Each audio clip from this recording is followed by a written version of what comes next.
등교 수업 시작 뒤 교내에서 학생들 간 접촉으로 코로나19에 감염된 사례가 처음 발생했습니다. 대전의 초등학생이 확진자인 같은 반 친구에게 감염된 것으로 보이는데 대전시는 초중고교 수업을 원격으로 전환할 것을 요청했습니다. 교회와 사찰을 중심으로 코로나19 집단 감염이 확산하자 정세균 국무총리는 방역 수칙이 제대로 지켜지지 않아서 감염이 계속된다면 종교시설을 고위험 시설로 지정하고 강력한 제한 조치를 시행할 수밖에 없다며 종교 모임 자제를 당부했습니다. 오늘부터 유흥주점이나 뷔페 식당, 대형 학원 같은 고위험 시설을 출입할 때는 반드시 QR코드로 전자출입 명부를 작성해야 합니다. 한 달간의 시범 운영이 끝나면서 지침을 어기는 사업자나 이용자는 벌금 또는 영업중지 처분을 받을 수 있습니다. 모레 3차 추경안의 본회의 처리를 위해서 국회 예결위가 오늘부터 예산 소위를 열고 추경안 세부 심사를 진행합니다. 의사 일정 불참을 선언한 통합당은 상임위를 강제로 배정한 박병석 국회의장을 상대로 권한쟁의 심판을 청구했습니다. 유럽연합이 오늘부터 우리나라와 일본, 호주 등 일부 국가에 대한 여행 목적 입국을 허용합니다. EU 회원국들의 입국을 다시 허용할 14개 나라 명단에 합의한다는 것으로 최근 코로나19 재확산이 심각한 미국은 제외됐습니다. 반중국 인사를 최고 무기징역에 처할 수 있도록 한 홍콩 보안법이 오늘부터 시행에 들어갔습니다. 미국은 홍콩을 중국과 한 체제로 취급할 것이고 강력한 추가 대응 조치를 하겠다고 경고에 나서는 한편 보안법 철회를 거듭 촉구했습니다. 시청자 여러분 안녕하십니까? 7월 1일 뉴스앤 이슈 시작합니다. 네, 코로나19 상황부터 점검해 보겠습니다. 수도권 교회에서 소규모 집단 감염 사례가 잇따르고 있습니다. 관악구 왕성교회 관련 확진자는 32명으로 늘어났습니다. 교회를 통한 지역사회 확산 우려도 커지는 만큼 정부는 종교시설을 고위험 시설로 지정하는 걸 검토하고 있습니다. 현장 나가 있는 취재기자 연결해서 자세한 내용 알아보겠습니다. 정현우 기자. 네, 저는 지금 서울 관악구에 있는 왕성교회 앞에 나와 있습니다. 예, 자, 그곳 왕성교회 관련 확진자가 좀 꾸준히 나오고 있군요. 네, 지금까지 파악된 서울 왕성교회 관련 확진자는 최소 32명입니다. 어제 오후에 추가로 확진 판정을 받은 환자는 경기도 성남 고등동에 거주하는 30대 남성 A씨인데요. A씨는 왕성교회 관련 최초 감염자가 지난달 21일 교회를 방문했을 때 같이 예배를 받던 것으로 드러났습니다. 교회에서 첫 확진자가 나온 뒤 자가 격리된 상태에서 어제 양성 판정을 받은 겁니다. 지난달 26일 청년부 소속 31살 여성 신도가 처음 확진 판정을 받은 뒤 감염 사례가 속출하고 있는데 보건당국은 지금까지 관악구 왕성교회 관련 감염 경로를 직장 4곳과 학교 2곳, 학원과 호텔 등 8개로 파악하고 있습니다. 특히 지금까지 여의도 현대카드 사옥에서만 왕성교회 관련 확진자가 총 4명 나왔는데 지난달 29일 경기 시흥시 거주 3세 여아의 확진 판정도 왕성교회 관련 N차 감염 사례입니다. 이 3세 여아는 30대 남성인 아버지를 통해 감염됐는데 이 남성과 현대카드 사옥 같은 층에서 왕성교회 관련 확진자가 근무했던 것으로 드러났습니다. 네, 이 밖에 다른 수도권 교회 확진 사례도 짚어볼까요? 네, 경기 수원 중앙침례교회 확진자와 접촉한 50대 남성이 추가로 확진 판정을 받으면서 관련 감염자는 총 9명으로 늘었습니다. 경기도 수원시 인계동에 사는 50대 남성이 추가로 확진 판정을 받은 건데 이 남성은 지난달 29일 확진 판정을 받은 여성 신도와 이 여성 신도의 남편과 접촉한 뒤 어제 감염됐습니다. 어젯밤 수원시는 중앙침례교회 교인인 60대 여성의 동선을 공개했는데 증상 발현일에 사우나에 다녀온 것으로 드러났습니다. 60대 여성 A씨는 기침 등 증상이 시작된 지난달 22일 수원시 탑동에 있는 현대보석 불가마 사우나를 방문했는데 지금까지 해당 사우나에서 확진자가 2명 나왔습니다. 수원시는 확진자들이 방문한 지난달 16일, 19일, 20일에 시설을 이용한 시민들을 파악하고 있습니다. 한편 지금까지 안양 주영광교회 관련 확진자는 23명으로 파악됐습니다. 어제까지 방역당국이 새로 파악한 확진자는 1명뿐이지만 관련 감염 경로가 11개로 집계돼 지역사회 감염 우려는 여전합니다. 정부는 지난 4일 동안 신규 확진자 가운데 종교시설 감염자 비율이 40%를 넘는다며 종교시설을 고위험 시설로 지정해 제한 조치를 시행할 것을 검토하고 있다고 밝혔습니다. 지금까지 서울 관악구에 있는 왕성교회 앞에서 YTN 정현우입니다.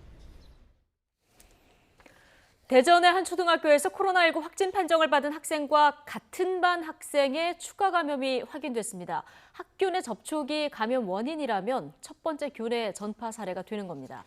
이와 관련해서 대전시는 아직 검토가 필요하다며 신중한 모습을 보이고 있습니다. 확진자가 나온 학년 학생 전원에 대한 검사가 조금 전 진행됐습니다. 현장 나가 있는 취재기자 연결합니다. 이상곤 기자.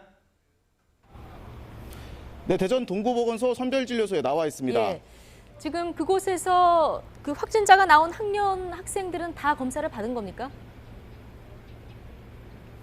네, 검사는 오전 9시 반부터 시작돼 지금은 모두 마무리됐습니다. 122명 정도가 검사를 받았는데요. 확진자가 나온 동구 천동초등학교 5학년 전체 학생과 교사들입니다. 이곳 선별진료소에는 오전부터 검사를 받으려는 사람들이 몰리면서 검사가 예정보다 일찍 끝났습니다. 그제 천동초등학교 5학년 학생 1명과 충남중학교 3학년 학생 1명의 감염이 확인됐습니다. 이들은 형제로 학교와 학원 등에서 접촉이 확인된 학생 150여 명이 어제 긴급 진단검사를 받았습니다. 그 결과 동생과 같은 학교 5학년 학생 2명이 추가로 확진 판정을 받았습니다. 이 가운데 1명은 같은 반으로 확인됐는데 지난 22일부터 사흘 동안 같이 등교 수업을 받은 것으로 확인됐습니다. 또 다른 1명은 반은 다르지만 학교 밖 같은 합기도장을 다니는 등 자주 접촉이 있었던 것으로 파악됐습니다. 이 학생들이 교실 등 학교 안에서 감염됐다면 등교 수업이 시작된 이후 교내 전파 첫 사례입니다. 대전시는 학교 내 감염으로 단정하기에는 검토가 필요하다며 신중한 모습입니다. 같은 반 학생 감염자도 학교 밖에서 같은 교습소를 다닌 것으로 확인됐기 때문인데 시간대가 달라 감염 경로 파악을 위한 역학조사가 진행되고 있습니다. 앞서 학생 확진자들이 확인된 이후 이들과 접촉한 학생들이 다니는 학교 14곳이 등교 수업을 중단하고 원격 수업으로 전환됐습니다. 동구 3개 지역 학원과 체육 도장 등 107곳도 집합금지 행정명령이 내려진 상태입니다. 어제 진단검사를 받은 확진자 접촉 학생 가운데 추가 감염자는 더 나오지 않았습니다. 하지만 대전시는 추가 감염 우려에 따라 천동초등학교 운동장에 이동식 선별진료소 설치를 진행하는 등 이 학교 전체 학생과 교사에 대한 검사를 준비하고 있습니다. 또 국방부 협조를 받아 확진자가 나온 천동과 가호동 등에 대한 정밀 방역 작업을 진행하기로 했습니다. 지금까지 대전 동구보건소 선별진료소에서 YTN 이상곤입니다. 광주에서는 어제 하루에만 지역사회 감염 환자가 12명 더 나왔습니다. 사찰과 오피스텔 사무실을 통한 집단 감염으로 코로나19가 확산하는 추세를 보이고 있습니다. 취재기자 연결해서 자세한 내용 들어보겠습니다. 나연호 기자. 네, 광주입니다. 네, 광주 확진 환자 지금 10명 넘게 나왔는데요. 감염 연결고리는 확인이 된 겁니까? 네, 광주에서 어제 하루 12명 확진 환자가 나왔는데요. 광주에서 코로나19 환자가 10명 넘게 나온 건 이번이 처음입니다. 추가 확진 환자들은 적게는 50대에서 많게는 70대까지인데요. 무엇보다 광주 오피스텔 사무실 관련 확진 환자가 5명으로 가장 많았습니다. 이 사무실은 방문 판매 업체인 것으로 알려졌는데요. 지난달 27일 확진 판정을 받은 60대 부부를 또 다른 60대 여성이 지난 24일에 만났습니다. 이 60대 여성은 다음 날 광주 동구에 있는 오피스텔에 갔는데 그곳에 같이 있던 60대 남녀 2명이 확진됐고요. 또다시 이들 가운데 60대 남성을 통해서 5명이 추가로 확진됐습니다. 또 다른 감염 경로도 있는데요. 지난달 말에 제주도를 2박 3일로 여행한 70대 여성입니다. 이 여성과 접촉한 4명이 현재 확진 판정을 받은 상태입니다. 그런데 이 제주도를 여행한 70대는 어디서 감염됐는지 확인되지 않는 상태입니다. 또 광주 북구에 있는 50대 여성도 확진 판정을 받았는데요. 직업이 노인복지시설 요양보호사인데다 교회도 다녀온 것으로 확인됐습니다. 그런데 이 확진자도 이 정확한 감염 경로를 모르는 상태입니다. 광주 지역에서는 지난 27일에 60대 부부로부터 코로나19 감염이 이루어졌는데요. 닷새 만에 확진 환자가 23명으로 늘었습니다. 사찰과 오피스텔 사무실 등을 타고 이 급속도로 지역사회 감염이 일어나는 모습입니다. 광주시는 오후 2시 반에 지난 2월 4일 이후 처음으로 유관기관 합동 긴급 대책회의를 열 예정입니다. 지금까지 광주에서 YTN 나연호입니다. 네, 이처럼 코로나19가 수도권에 이어서 광주와 대전에서도 확산하면서 7월 첫날 신규 확진자 수가 다시 50명대로 올라섰습니다. 질병관리본부는 코로나19 치료제로 특례 수입한 렘데시비르를 오늘부터 공급하기로 했습니다. 취재기자 연결하겠습니다. 김종균 기자. 네, 사회부입니다. 네, 자 오늘 0시 기준 코로나19 발생 현황부터 좀 정리해 주시죠. 네, 오늘 0시 기준으로 어제 하루 신규 확진 환자는 51명입니다. 누적 환자는 12,850명입니다. 신규 환자 가운데 지역 감염이 36명이고 해외 유입이 15명입니다. 지역별로 보면 경기도가 16명, 서울 9명, 인천 2명이 추가로 확진 판정을 받았습니다. 수도권만 27명입니다. 특히 광주에서는 어제 12명이나 추가됐는데 사찰, 병원, 복지시설 등을 통한 지역 내 확산 사례가 연이어 나와 비상이 걸렸습니다. 또 교내 감염으로 추정되는 사례가 나온 대전에서 4명이 추가 확진됐습니다. 이 밖에 대구, 충남, 전남에서 1명씩 확진자가 나왔습니다. 해외 입국자 가운데 검역 단계에서 확인된 환자는 5명입니다. 사망자는 발생하지 않아 누적 사망자는 282명을 유지했습니다. 격리 해제된 사람은 76명으로 완치율은 90.4%입니다. 네. 자, 그리고 코로나19 치료제죠. 렘데시비르가 오늘부터 국내 중증 환자에게 공급된다면서요.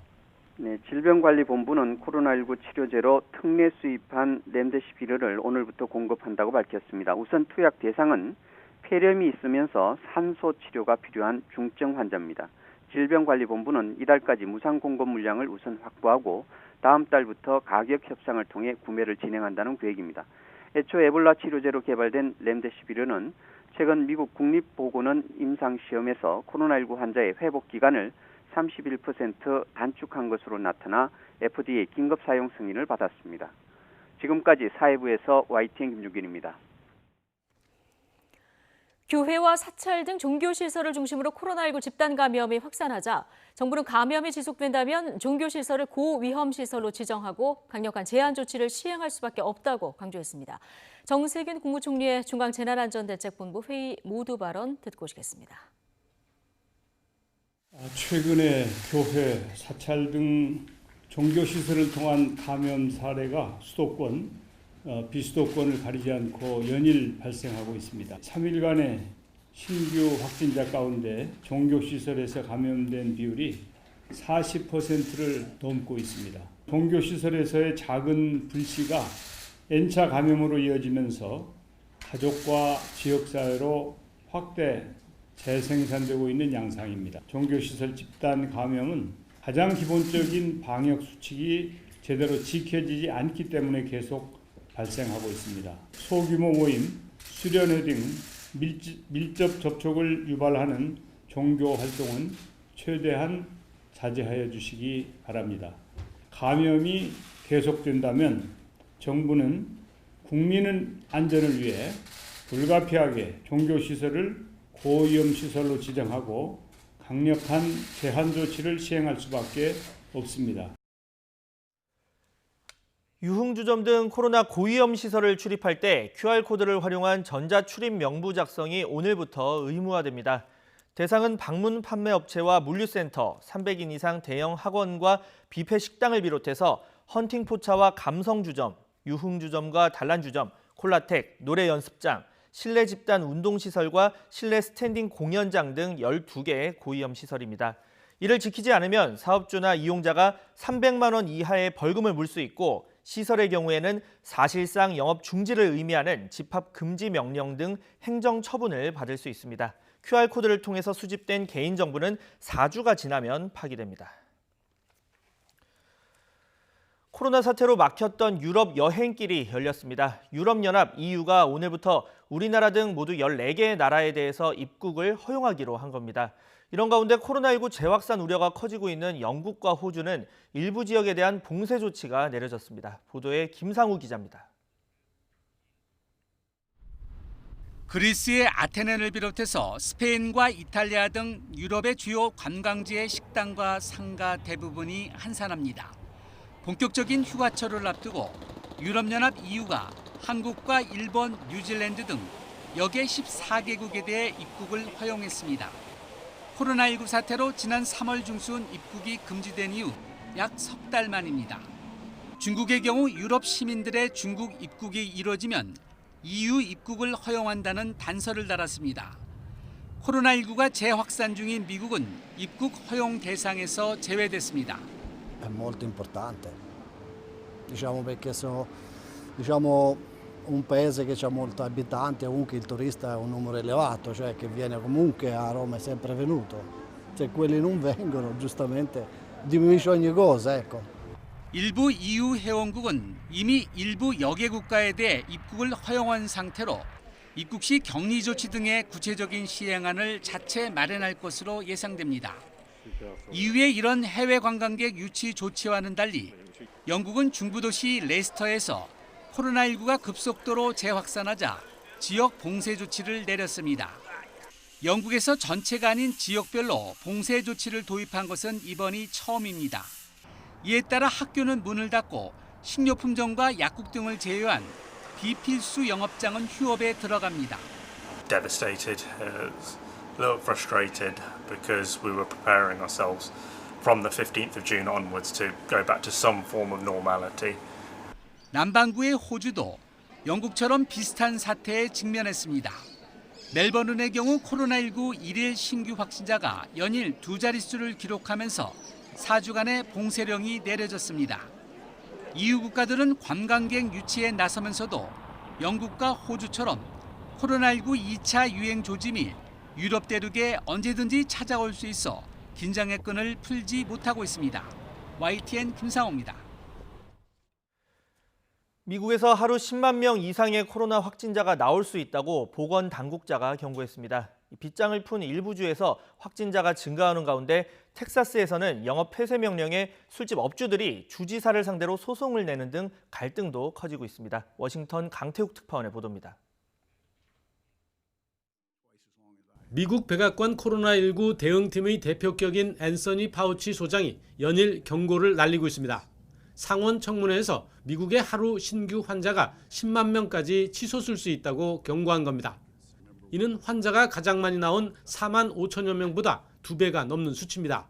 We are now having 40,000+ new cases a day. I would not be surprised if we go up to 100,000 a day if this does not turn around. And so I am very concerned.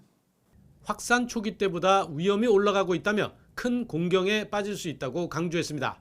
그러면서 감염자 확산을 완전히 통제하지 못하고 있다고 토로했습니다.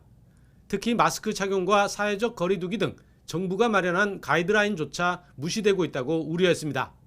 You've seen of people congregating often without masks, of being in crowds and jumping over and avoiding and not paying attention to the guidelines that we very carefully put out.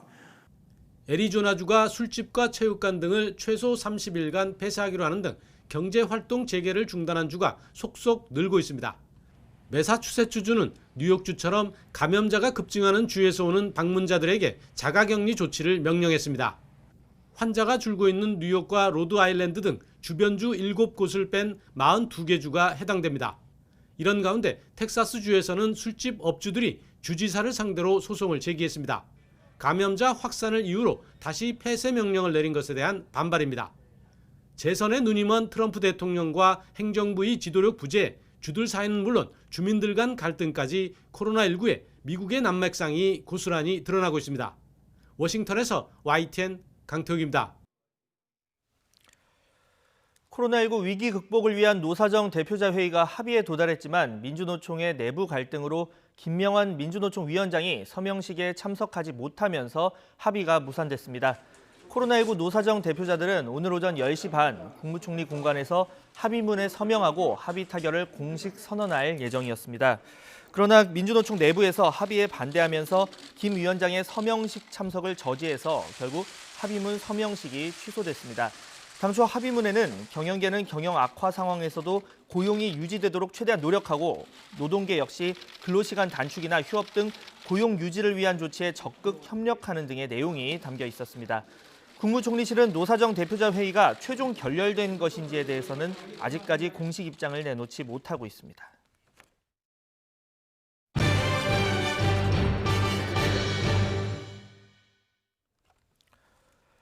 반중국 인사를 최고 무기징역에 처할 수 있는 홍콩 보안법이 시행에 들어갔습니다. 이와 관련해서 영국과 호주, 일본 등 27개 나라는 유엔에서 홍콩 보안법 폐지를 촉구했습니다. 김태현 기자의 보도입니다. 홍콩이 현지 시간 6월 30일 밤 11시부터 홍콩 보안법 시행에 들어갔습니다. 어제 중국 전인대 전국인민대표대회 상무위원회가 이 법을 만장일치로 통과시키자 시진핑 국가주석이 서명했고 홍콩 기본법 부칙 3조에 넣는 절차도 거쳤습니다. 중국은 구체적인 법안 내용을 비밀에 붙여오다 홍콩 반환 23주년을 1시간 앞두고 법 시행에 들어가며 관영 신화통신을 통해 전문을 공개했습니다.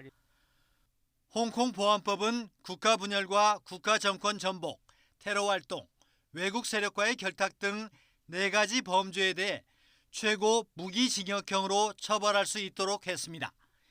2009년 도입된 마카오 보안법의 최고 형량인 30년보다 훨씬 무겁습니다. 또 경미한 범죄 행위도 3년 이하의 징역에 처할 수 있습니다. 지난해 송환법에 반대했던 시위대가 이제 홍콩 독립과 해방을 외치는 상황에서 이런 반중국 시위는 모두 처벌 대상이 됩니다. 헌법격인 기본법과 충돌할 경우에도 홍콩 보안법이 우선합니다. 특히 중국 정부는 홍콩에 국가안보처를 설치해 안보 전략과 정책을 지도 감독하고 안보 기능을 총괄하도록 했습니다. 캐리람 홍콩 행정장관은 법 시행을 환영하며 유엔 인권이사회에서 적극 옹호에 나섰습니다. We could think of no valid reason why China alone should be inhibited from enacting national security legislation to protect every corner of its territory and all of its nationals. 같은 자리에서 서방 27개국은 홍콩 보안법 폐지를 촉구했습니다. 영국을 비롯한 유럽 국가들과 호주, 캐나다, 일본은 이 법이 일국가 이체제를 훼손하고 인권 상황을 악화시킬 것으로 우려했습니다. YTN 김태현입니다. 관련해서 미국 백악관 국가안보회의는 중국의 홍콩보안법 철회를 촉구하면서 강력한 대응을 경고했습니다. 이런 가운데 미중 간의 무역 갈등 우려도 나오고 있습니다. 미국 정부는 중국 화웨이와 중싱통신을 미국 국가안보에 대한 위협으로 공식 지정하는 명령을 내렸습니다. 김원배 기자가 보도합니다. 미국 백악관 국가안보회의는 대변인 성명을 통해 베이징은 이제 홍콩을 한국과 한 체제로 취급하고 있기 때문에 미국도 그렇게 해야 한다고 말했습니다. 이어 미국은 베이징이 즉각 항로를 되돌릴 것을 촉구한다고 밝혀 중국의 홍콩 보안법 철회를 요구했습니다. 백악관 국가안보회의는 베이징의 국가보안법 통과는 중국과 영국의 공동선언에 따른 약속을 위반한 것이라고 지적했습니다. 그러면서 미국은 홍콩의 자유와 자치를 질식시킨 사람들에 대해 계속해서 강력한 조치를 취할 것이라고 경고했습니다. 중국과 영국이 1984년 체결한 공동선언은 홍콩이 1997년 중국 반환 이후로도 50년 동안 현행 체제를 유지하고 외교와 국방을 제외한 분야에서 자치권을 인정하는 일국 양제 정신을 담고 있습니다. 이런 가운데 미국 연방통신위원회는 중국 통신장비업체 화웨이와 통신업체 중싱통신을 미국 국가안보에 대한 위협으로 공식 지정하는 명령을 내렸습니다. 이에 따라 미국 기업들이 이들 회사로부터 장비를 사들이기 위해 정부 보조금을 사용하는 것이 금지됩니다. 연방통신위원회는 성명을 통해 화웨이와 중싱통신 모두 중국 공산당, 중국의 군사기구와 밀접한 관계를 맺고 있다고 지적했습니다.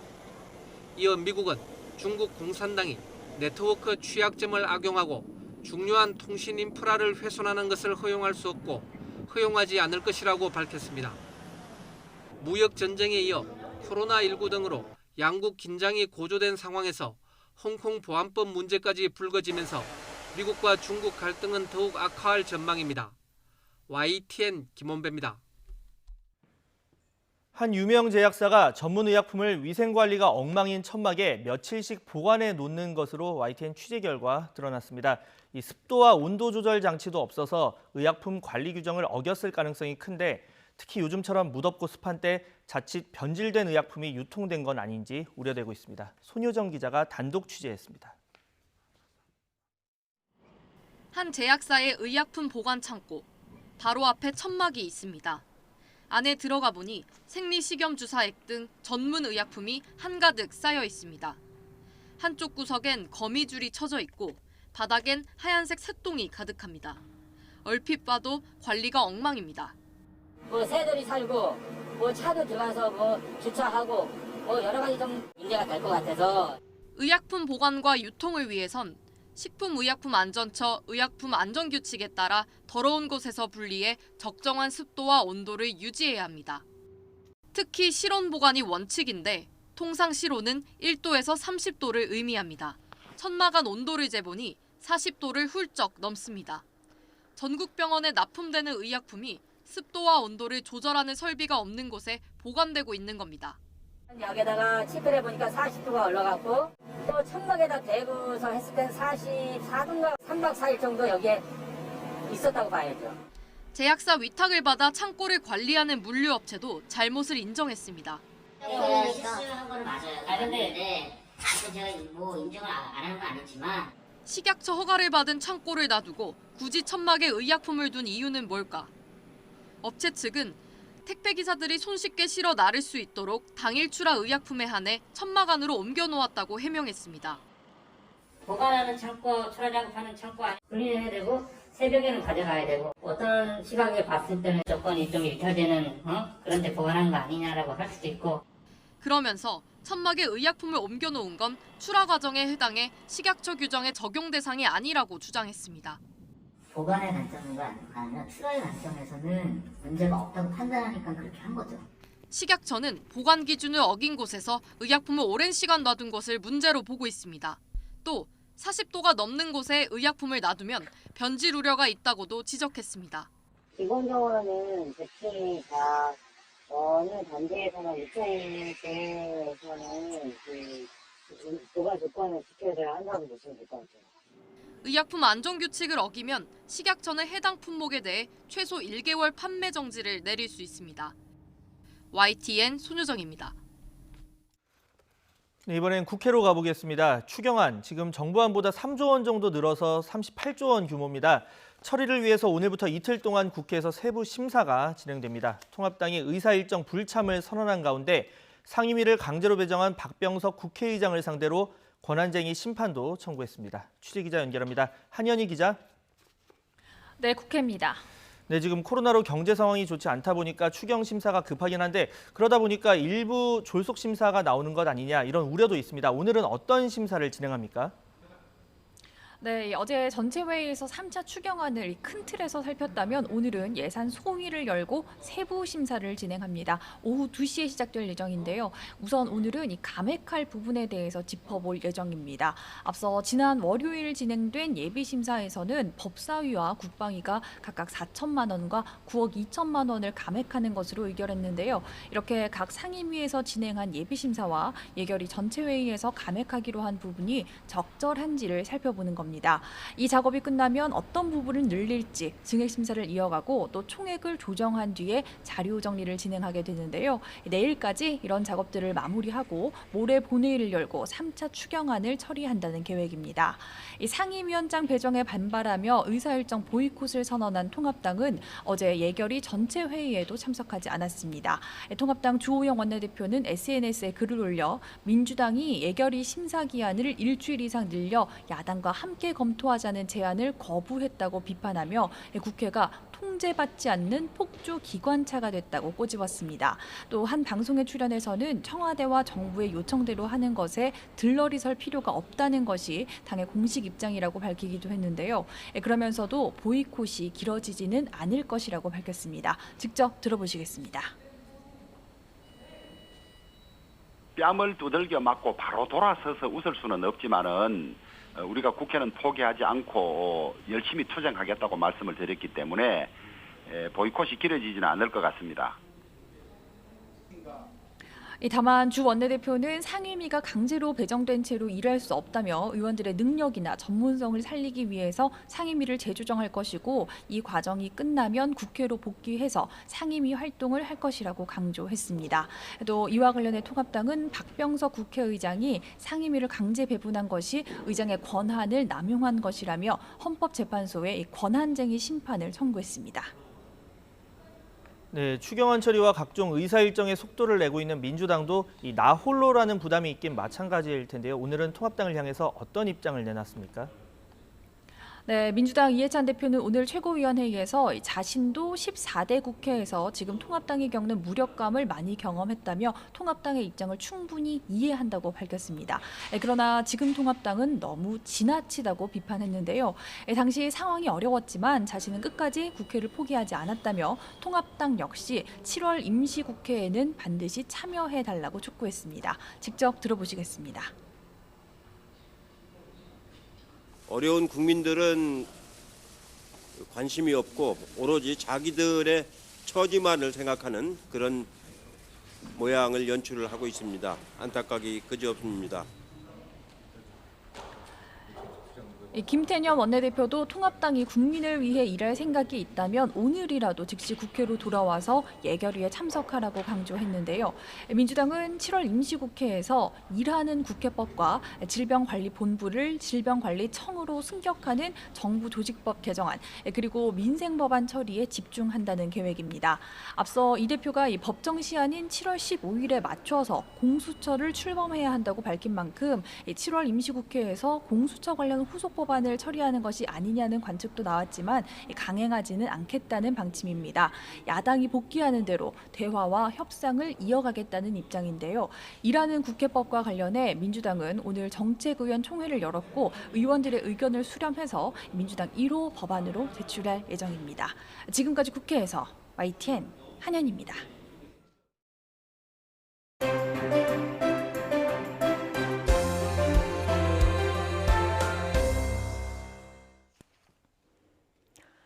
상임위원장을 모두 차지한 더불어민주당이 단 이틀 만에 일사천리로 38조에 달하는 역대 최대 규모의 3차 추경안 예비심사를 끝냈습니다. 졸속 심사라는 비판도 나오는 가운데 정부의 부동산 정책, 검언유착 의혹 사건과 관련된 공방도 뜨거운데요. 21대 국회 초반 여의도 정가 주요 이슈, 이경 더불어민주당 상근 부대변인 그리고 이준석 전 미래통합당 비대위원과 이야기 나눠보겠습니다. 어서 오십시오. 안녕하세요. 어서 오십시오. 예, 저희가 오늘 주제로 잡은 이슈 대담, 본격적인 대담에 앞서서 추경 얘기 잠깐 짚고 가겠습니다. 3차 추경 상임위 심사가 완료됐는데요. 지금 통합당은 불참했고 심사 과정에서 3조가 더 늘어서 지금 38조 규모가 됐습니다. 규모에 비해서 너무 빨리 좀 졸속으로 한 거 아니냐 이런 비판도 나오는데요. 우선은 그 서두에 민주당만 독단적으로 한 것 같은 그런 보도도 나오고 있고 그런 말씀도 비슷하게 해주셨는데요. 그 전에 앞서서 민주당은 상임위 구성을 위해서 5번을 기회를 드리고 기다렸습니다. 근데 그러지 못한 상황이 분명히 있었던 거고 그리고 이번에 추경안은 코로나 이후의 추경이기 때문에 좀 시급한 면이 없지 않아 있었습니다. 그래서 7월에는 국민들에게 그 추경안이 좀 갈 수 있도록 해야 되는 것이 정치권의 전체 전반적인 청와대도 마찬가지고 또 국민의 염원도 그렇게 담겨져 있다고 봅니다. 그런데 물론 이 추경이 졸속 추경으로 좀 빠르게 진행됐다라는 부분에서는 또 국민들께서 그렇게 판단하신 부분도 있을 것 같아요. 그런데 이 추경안이 국회에 언제 와 있었냐? 이게 뭐 이틀 전에 와서 이틀 만에 추경안 심사를 한 거는 아니잖아요. 그렇기 때문에 졸속이라고 보기는 어렵고 그리고 미래통합당 같은 경우도 이제라도 왜냐하면 오늘 뭐 증액이 됐다면 오늘 감액 심사를 들어가잖아요. 그럼 좀 더 세심하게 꼼꼼하게 들어오셔서 심사를 같이 하는 모습을 보여주고 또 한 언론에서 그런 보도가 있더라고요. 이걸 비판하는 관점이 전혀 없어서 너무 좀 빨리 끝났다 이런 관점도 있었는데 속히 들어오셔서 비판도 하시고 문제점도 좀 지적을 하시고 그런데 또 기간이 좀 짧다. 그런데 국회의원당 보좌진이 9명입니다. 그럼 한 상임위에서 그냥 예를 들어서 10분만 계신다면 보좌진이 한 상임위에서 90명이 붙어 있는 거거든요. 그런데 이틀 동안 붙어서 이거 추경 심사 하나 못 하겠습니까?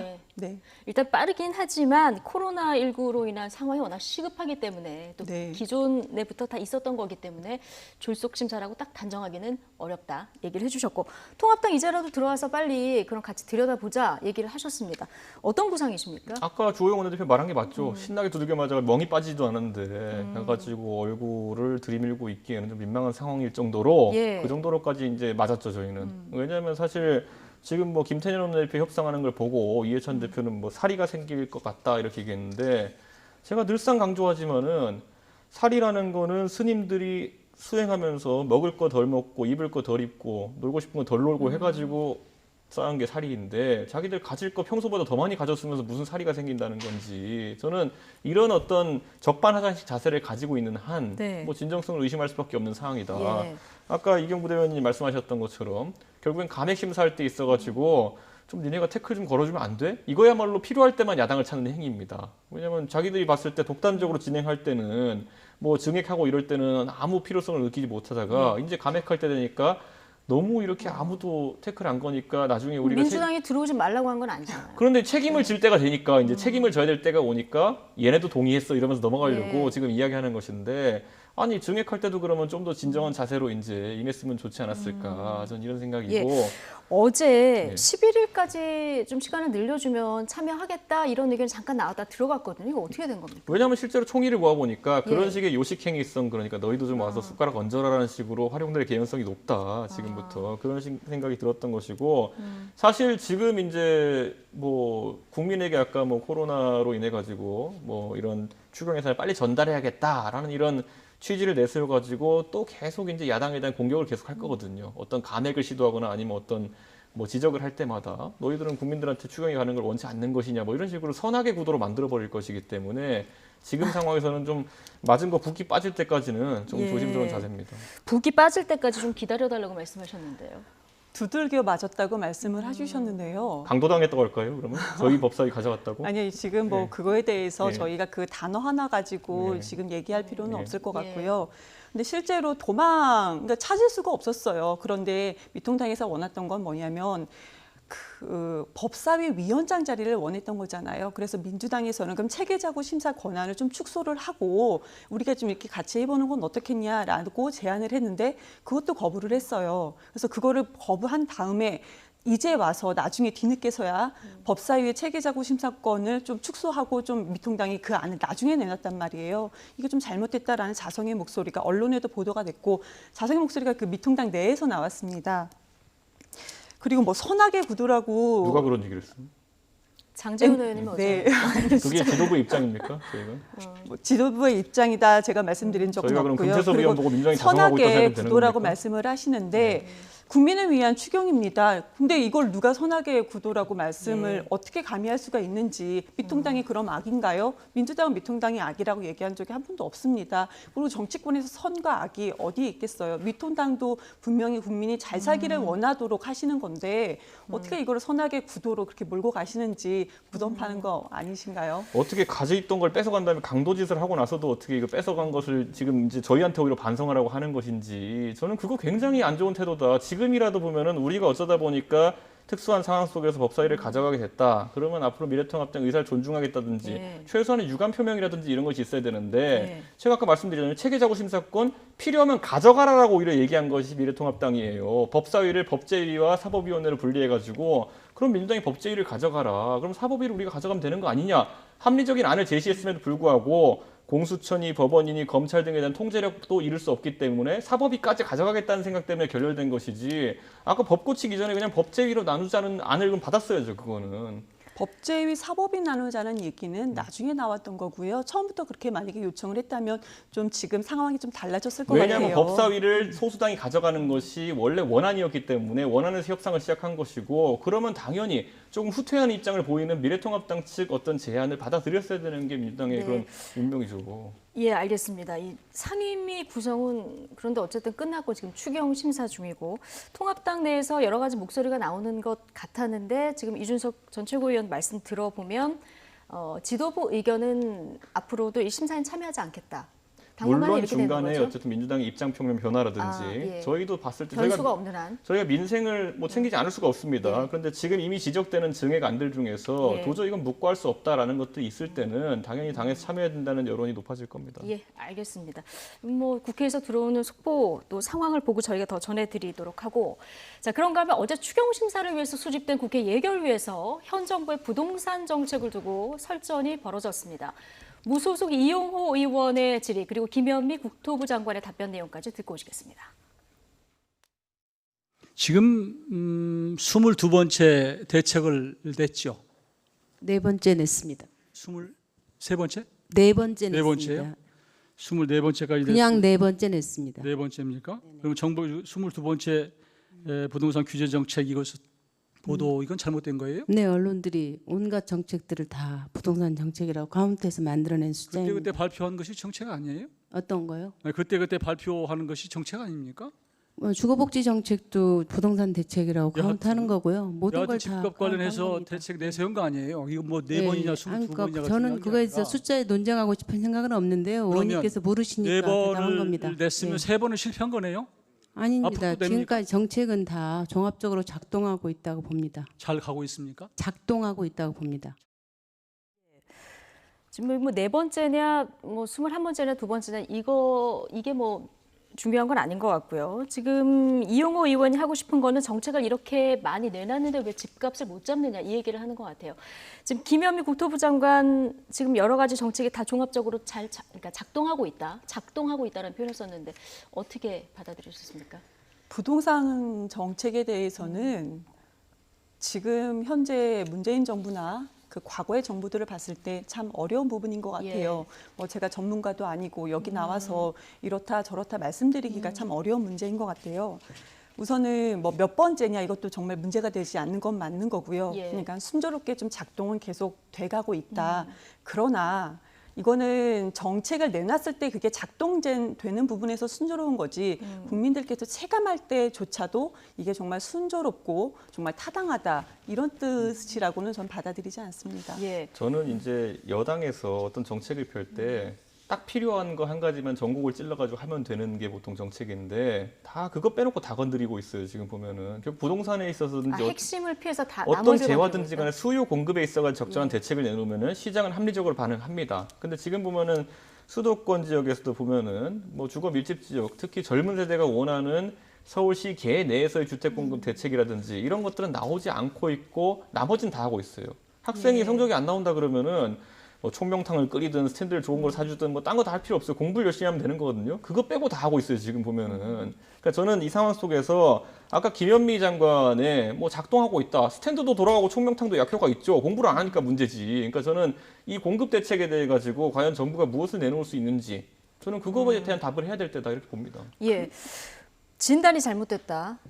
알고 있을 겁니다. 근데 지금까지 해냈던 말을 뒤집기가 어렵고 갑자기 지금 예를 들어 수도권에서 서울 시계 내에 재건축이나 이런 정책에 대해 가지고 완화하고 해가지고 공급을 늘린다 그러면은 지금까지 한 10년 동안 해온 말들을 시건하는 거 아닙니까? 그게 전환의 어려움이겠지만은 그거 빼고 다 하는 겁니다 지금. 어쨌든 참 어려운 문제인데 이렇게 쏟아지는 집값이 그 대책에 나와도 집값이 잘 안 잡히다 보니까 정부 부동산 대책에 대해서 시민단체들도 비판을 계속 내놓고 있습니다. 이 발언들 듣고 오시겠습니다.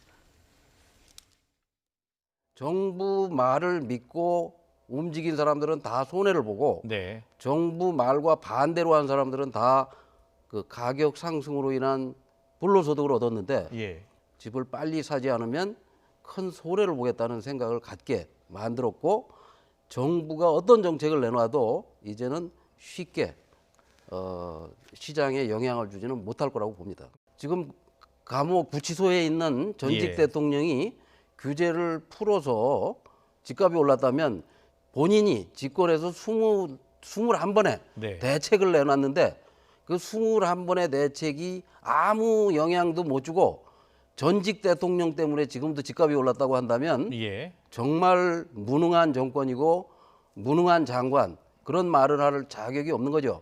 2달도 안 돼서 하나의 정책이 나오는 식으로 그렇게 여러 번 냈는데도 이 지경이다라고 하면 저희는 그런 것을 정책 실패라고 합니다. 청와대, 국토부, 국회 상임위에서 부동산 정책을 입안하고 집행하는 그 단위에 있어서 다주택자들이 자신들의 사적 이해와 무관한 정책을 펼 수 없다라는 그것을 확인된 지금에야 이들을 배제하는 것이 마땅하다고 생각을 합니다.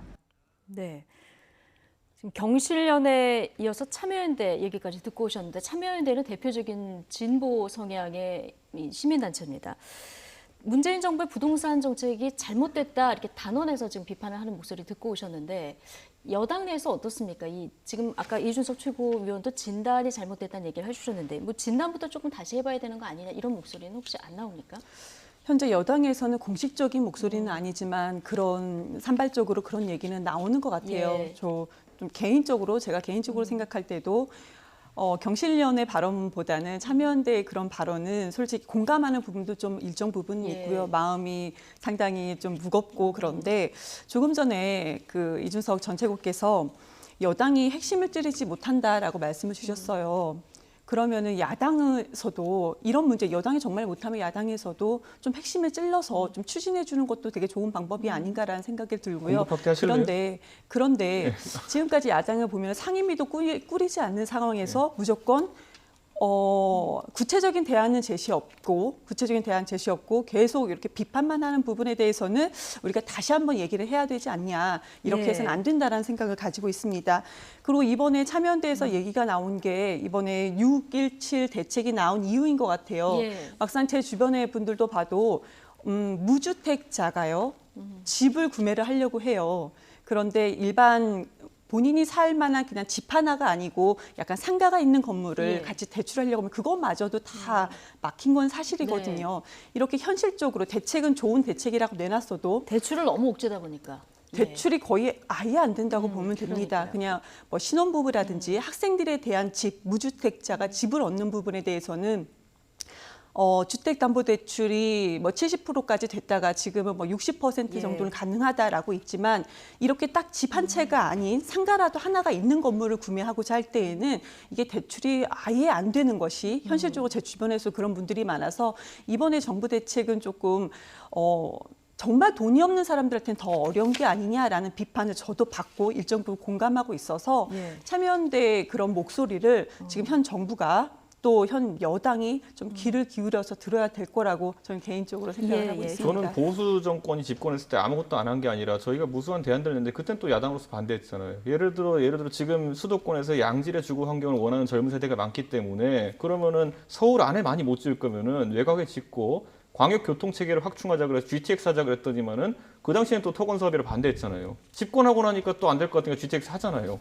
이게 벌써 10년 전 얘기입니다. 그러니까 결국에는 철학에 있어서 지금 해놨던 말들 뒤집는 게 굉장히 어려운 것 같은데 하루 빨리 뒤집으십시오. 그런 부분에 대해 가지고 공급을 늘릴 생각을 하십시오. 지금 그 대안 자체가 집값을 안정적으로 잡을 수 있다는 보장은 못합니다. 그러니까 무조건 우리가 야당이었을 때 뭐 발목을 잡았다 이렇게 몰고 가시는 거는 지금 현재 국민들께서도 되게 불편하실 것 같아요. 필요 없는 얘기를 저희가 지금 여기 앉아서 그냥 말장난하는 거나 마찬가지고 대안 내라더니 야당이 대안 내면 필요 없는 얘기를 하시면 왜 대안을 내라 그럽니까? 지금 이 자리에서 이렇게 개인적으로 대안을 내놓는 게 아니고요. 정말 구체적으로 좀 대안을 내놓으시는 게 더 좋지 않을까 합니다. 뭔가 공식적이고 구체적인 대안을 이제 통합당 내에서 내달라. 이런 공급 확대는 공식적인 저희 당 후보들의 공약이었고 당의 입장입니다. 안 받으실 거잖아요. 최근 10년간 주택 통계를 보면요. 공급이 확대됐다고 해서요. 집값이 상승된 게 집값이 오히려 떨어진 게 아니고 집값이 상승된 게 오히려 두드러진 통계청 자료도 있습니다. 왜냐하면 필요한 집이 아니라 다른 집을 자꾸 지으라고 하니까요. 왜냐하면 해놓은 말이 있어가지고 재건축 못 풀잖아요. 지금 살고 싶은 지역에 대한 주택 수요가 충족이 안 되는 점 그리고 아까 이경 부대변인이 말씀하신 현금이 없으면 이제 집 사기 힘들어진 이것 때문에 지금 국민들이 많이 화가 나 계신데 어쨌든 경실련 김원동 본부장 아까 얘기를 들어보면 참여연대 발언보다 좀 수위가 더 높거든요. 전 정부 탓을 하는 것은 좀 무능하다 이 얘기랑 같이 뭐 이제 신뢰의 문제도 얘기했는데 일단 경실련 최근 발표한 자료를 보면 현 정부 들어서 집값 상승률이 뭐 중위 가격을 인용하면 52% 상승했다는 거거든요. 물론 정부에는 그 매매 가격 지수를 인용해서 14% 올랐다. 이 통계를 어느 것을 갖다 쓰느냐에 따라 좀 다르긴 한데 이것도 낮은 수치는 아니거든요. 우선은 집값 상승률은 퍼센트로 계산할 때는 이게 저도 이제 제가 전문가는 아니지만 전문가들이 했던 자료를 찾아보면은 퍼센테이지로 하기 때문에 이게 조금 실주택가하고는 좀 차이가 있다고 합니다. 그러니까 그 전해라든지 그 전달의 실주택가하고 그 다음에 상승률로 계산할 때는 조금 차이가 있다고 그래요. 그래서 지금 어느 것이 맞다 틀리다라고 말씀드리기는 어렵지만 우선 경실련이 내놓은 자료 자체를 지금 현재는 민주당에서 좀 보고 있는 것 같고요. 그렇다고 해서 이걸 다 비판하거나 잘못됐다라고 얘기하는 건 아닙니다. 그런데 경실련은 그 비판 수위 정도가 뭐 국민들께서 아실지 모르겠지만 항상 조금 강해 왔어요. 네. 그래서 좀 이거를 보고 있는 상황이라고 말씀드릴 수 있습니다. 뭔가 지적된 문제점에 대해서 보완하는 대책들은 앞으로 더 나올 것이다. 그거는 국토부 장관도 직접 그런 얘기를 했고 청와대에서도 지금 그 대책을 내놓았지만 우리가 좀 보완을 해 나갈 것이다라는 그런 말투 그런 볼 수 있습니다. 그러니까 저는 민주당 정부에서 계속 이렇게 나쁜 사람 만드는 거를 안 했으면 좋겠어요. 뭐냐면 뭐 사회 불안이 있고 이러면 전부 다 토착외구 때문이야 해서 토착외구 찾으러 다니거든요. 지금도 보면은 투기 세력과 다주택자 때문에 모든 일이 일어난다라고 규정 짓고 그거 잡으러 이제 정책적 수단을 동원하거든요. 그런데 그거 이외에 실수요도 상당히 증가했다는 거를 인지를 못하고 있어요. 예를 들어 지금 보면요. 통계가 나왔죠. 30대가 주택을 구매하고자 하는 의사가 굉장히 높아졌어요. 그 말이 뭐냐면은 저도 30대입니다만은 제가 앞으로 정치를 한다면은 제가 투기해서 뭐 하겠습니까? 바로 들통날 텐데. 저는 진짜 실수요자로서 3년 전에 주택을 구입했어요. 그런데 저는 그냥 제가 제 고향에서 계속 살면서 하지만 나도 오래 살 거니까 신축을 샀으면 좋겠다. 지하철장 좀 있는 아파트 샀으면 좋겠다. 그거 하나밖에 판단 기준이 없었거든요. 그래서 샀는데 우리 동네 제일 많이 올랐어요. 제가 투기자입니까? 그러니까 저는 이런 것들, 과거에는 80년대, 90년대에 새로운 어떤 그런 가정을 시작하는 사람들이 처음에 뭐 10평대 살다가 애 낳으면 20평대 옮기고 둘 낳으면 30평대 옮기고 이런 식으로 살았을 수도 있고 했지만 요즘은 구매 형태도 다르고 거주 형태가 다르다는 거죠. 그걸 좀 받아들여가지고 젊은 세대에서 실제로 집을 살 때는 어떤 유형의 집을 사기를 원한다라는 것이 좀 인지가 됐다면은 정책 전환을 좀 할 필요도 있어 보인다. 저는 이렇게 봅니다. 어쨌든 좀 시장의 신뢰 상황을 좀 점검은 해봐야 될 것 같은데 지금 말씀하신 대로 30대 지금 현재 집을 가장 많이 산다는 거 아니겠습니까? 지금 뭐 청약 시장은 물론 부동산 시장에도 많이 뛰어들고 있는 이런 상황이라 한번 점검은 해볼 필요가 있는데 다주택자 문제 언급을 해주셨고 정부는 지금 다주택자 투기 세력 이것이 집값을 올리는 가장 큰 그 원인이다 이렇게 보고 대책들을 내놓고 있고 거기서 이제 가장 메시지를 내놓는 것이 정부 고위공직자들도 다주택자가 많으니까 좀 팔아라 이런 메시지를 내놓고 있는데 파는 분들은 거의 없는 것 같아요. 정부 고위공직자 즉 뭐 청와대라든지 국회의원을 제외하고도 공무원들이 정말 그렇게 금싸라기 땅이라고 하죠 일명 거기에 다주택자가 정말 많다고 그래요. 근데 저도 개인적으로는 무조건 팔아야 된다라고 말씀을 드리고 싶지만 이게 현실적으로 제대로 이행이 되지 않는 점은 분명히 있는 것 같아요. 이걸 또 강제할 수도 없죠. 그리고 국회의원들도 마찬가지입니다. 민주당에서도 제가 당 대변인실에 있으면서 이런 말씀 드리는 게 당에서는 저를 어떻게 볼지 모르겠지만 민주당에서도 그 공천에 앞서서 서약서를 썼습니다. 주택이 다주택자, 그러니까 주택을 하나를 남겨놓고는 나머지는 다 매각하기로 서약서를 썼는데 거기에 단서 조항이 있었습니다. 투기 지역이었거든요. 근데 저는 지금 규제 지역으로 우리가 국민들은 투기 지역이 아닌 규제 지역으로 국민들은 거기에 적용을 받아서 대출도 안 되어 있기 때문에 지금 국회에서도 규제 지역으로 좀 확대를 해서 한 주택만 남기고는 좀 매각을 해야 되지 않나. 청와대에서도 그런 움직임이 전혀 없고 있어요. 청와대를 비롯해서. 근데 가장 많은 거는 고위 공무원들입니다. 공무원들이 먼저 좀 움직여야 되는데 그런데 아시다시피 공무원은 여도 야도 아니거든요. 그래서 이걸 어떻게 좀 풀어가야 되나. 이게 현재 민주당만의 문제가 아니고 이거는 정치권의 문제인 것 같습니다. 윤리위원회에서 경고 안 받았으면 좋겠습니다. 개인의 재산권과 관련된 문제이기 때문에 쉽지도 않은데 부동산 정책을 위반하는 그 라인에 있는 사람들이라도 좀 다주택자가 아닌 것이 맞지 않겠느냐 이런 지적이 나오는데 이 부분은 어떻게 보세요? 그러니까 저는 아까 말했듯이 수요 공급이 문제라 보기 때문에 다주택자 때려 잡으려 다닌다 하더라도 큰 효과는 없을 것이다라 보는데 다만 본인들은 다주택자를 때려잡는 게 방법이라 생각하고 있잖아요. 그럼 때려잡을 때 이해 당사자들이 그 정책 결정자라는 것이 해소가 돼야 되는 것이거든요. 본인들이 이쪽 방향이 됐으면 이쪽 방향의 이해 당사자들이 전부 다 청와대부터 당의 요직을 차지하고 있는 상황 속에서 국민들이 안 믿잖아요. 아무리 뭐 주택을 사고 파는 과정 중에 양도세 때문에 손실이 있을 수 있고 재산권에 손실이 있을 수 있다 하더라도 집값이 양도세로 손해보는 것보다 더 많이 내릴 거라는 확신이 있으면은 저 같으면 당장 팝니다. 근데 이 정책 위반자들마저도 그 확신이 없는 거예요. 내리지 않을 것이다. 양도세는 그 가치가 없다고 판단하기 때문에 안 파는 거예요. 그러니까 저는 그런 상황 속에서 본인들이 원하는 정책을 실현시킬 수 있겠느냐, 좀 다소 이제 회의적으로 봅니다.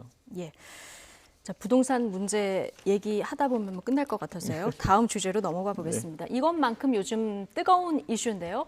인천국제공항공사 정규직 전환과 관련한 논란 짚어보겠습니다. 자, 이 논란의 중심에 지금 더불어민주당 김두관 의원이 있습니다. 어제는 한 라디오 인터뷰에서 우리나라 공무원 고시에 대한 문제점을 또 지적하기도 했는데 이 발언 듣고 오시겠습니다.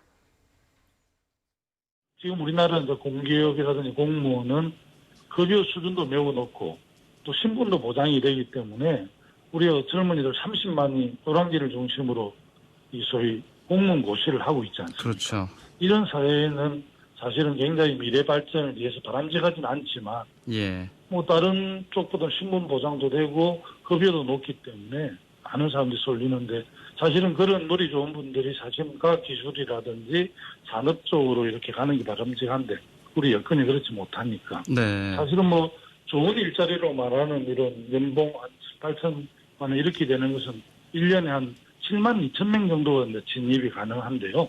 실제 청년들 한 70만씩 이렇게 나오기 때문에 어마어마한 미스매치가 발생되고 어려움이 있죠. 네. 지금 이 문제가 비정규직화의 정규직화 뭐 이게 방향으로 가야 되는데에 뭐 토를 다는 분은 별로 없을 것 같은데 이 과정에서 이 방법에서의 공정성 문제가 제기가 되고 있고 보는 각도에 따라서 좀 다른 의견들이 있는 것 같습니다. 지금 김두관 의원 지금 공무원 고시 관련한 얘기했는데 이 발언 일단 이 발언에 대해서 어떻게 들으셨어요? 저는 김두관 의원님이 사태를 정확히 보고 있다 이렇게 생각하고요. 대신 해법은 엉터리로 내고 있다 이렇게 생각하는 게 사태는 정확히 보는데 이 해법은 아니 아까 틀리다. 발언하신 거 보면은 우리 사회에 진짜 뭐 청년들이 뭐 연구개발직이라든지 굉장히 이런 생산적인 일로 갔으면 좋겠다라는 취지를 밝히고 계신데 반대로 이제 거꾸로 본인이 지향하는 바는 공기업의 정규직화 이런 것들을 밀어야 된다는 거 아닙니까? 그러니까 저는 결국에는 사회에 어쨌든 청년들이 지향하는 직업이라고 함은 결국엔 처우와 많은 깊은 관련이 있다 봅니다. 그렇죠. 예를 들어 지금 보안 검색 직렬에 종사하시는 분들이 학창 시절을 보내면서 나는 보안 검색 직렬에 가야겠어라는 의지를 가지고 공부해 오신 분들이 저는 많지 않을 거라 봅니다. 그게 평생의 꿈이었던 분 많지 않을 거다 보고 다만 처우에 따라서 이제 이런 선망한 직업들이 바뀔 수 있거든요. 지금 인천국제공항공사에서 예를 들어 지금 한 4천만 원 중반대로 이분들의 처우가 수렴할 것이라 보는데 그렇게 됐을 때 지금 2, 3천만 원 받고 IT 기업에서 이제 갓 개발자로 시작한 사람들이 그 직업에 계속 있고 싶겠습니까? 아니면 이전할 수 있다 그러면은 선망하는 이런 공기업 직렬로 오고 싶어 하겠습니까? 안정적이고. 그러니까 저는 이 상황 속에서 방향을 완전 다르게 제시하고 있는 거예요. 보통 우리 사회에서 80년대, 90년대를 거치면서 공기업이나 공적 일자리에 대한 인식은 뭐였냐면은 처우는 다소 민간보다 못하지만은 안정성만큼은 뛰어나기 때문에 그런 분들이 그런 목적을 가지고 지향하는 것이 옳다라고 보는 관점에서 취업을 이제 준비했거든요. 근데 지금은 우리나라의 공공영역이라는 것이 처우도 좋고 안정성도 좋은 일자리로 되어버리면서 그쪽으로 좋은 인재가 쏠리는 그런 문제가 생긴 거거든요. 그러니까 저는 김두관 의원님이 하신 문제의식에는 공감할 수 있으나 그 해법이 왜 이겁니까? 그럼 과학기술 분야에 조금 좋은 일자리를 많이 만들고 처우를 올리면 해결이 되는 겁니까? 저는 당연히 그렇다 생각하고요. 그와 더불어 가지고 아까 말했던 것처럼 보안 검색 직렬이라는 것이 이제 전문성이나 아니면 그 직업만으로 하나의 선망이 되기는 어려운 직업이거든요. 그렇다면 이 처우에 대해서도 적정 수준을 유지할 필요가 있다라는 생각을 하는 것인데 저는 이런 식으로 이제 가다 보면요. 글쎄요. 지금 많은 예를 들어 삼성전자에 취업하는 일반 사무직 직원 같은 경우에도 핸드폰만 두고 이런 게 평생 꿈이어서 간 분들 별로 없습니다. 거기가 좋은 근무 요건을 가지고 처우가 좋기 때문에 가는 분들이 대다수거든요. 결국 정책적으로 이 밸런스를 맞추는 것이 중요한데 무조건 어떤 곳이든지 간에 정규직화하면 좋고 무조건 처우를 개선하면 좋다? 이거는 상당한 혼란을 야기할 겁니다. 이게 이제 이 인천공항공사 내부에서의 공정성 문제 그리고 취준생 전체 그 시장에서의 공정성 문제 다 제기가 되고 있는 상황인데 이번 사태 가장 근본적인 원인이 어디에 있다고 진단하고 계십니까?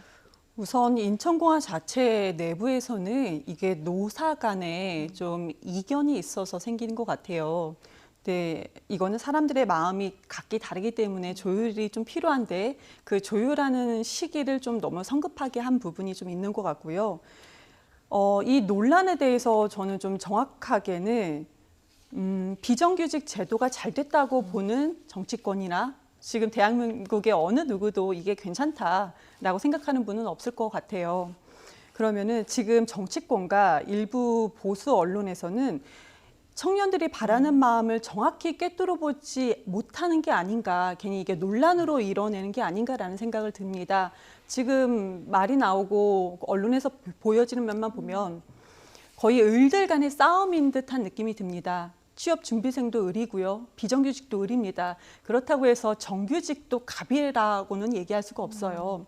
한 30년 전에 공고를 나온 분의 글을 봤는데 30년 전에 자기는 공고를 나와서 기업에 취업을 했는데 나는 정규직이었다. 근데 만약에 지금 내가 취업을 하려고 하면은 나는 평생 비정규직이었겠다. 그럼 비정규직이 왜 생겨났는가? 이거는 기업의 이윤 추구를 위해서 생겨난 겁니다. 근데 현재 우리 취업을 하고 있는 대상, 지금 이 취업을 준비하는 젊은 세대들은 이런 거를 전혀 모르고 이미 정규직과 비정규직으로 거의 좀 서열을 나눠 놓은 듯한 등급을 나눠 놓은 듯한 이 사회에서 여기에서 이 개선, 그러니까 이 시스템 자체를 개선해야 되는데 우리 청년들은 솔직히 그렇게 할 수 있는 능력이 아직은 힘들잖아요.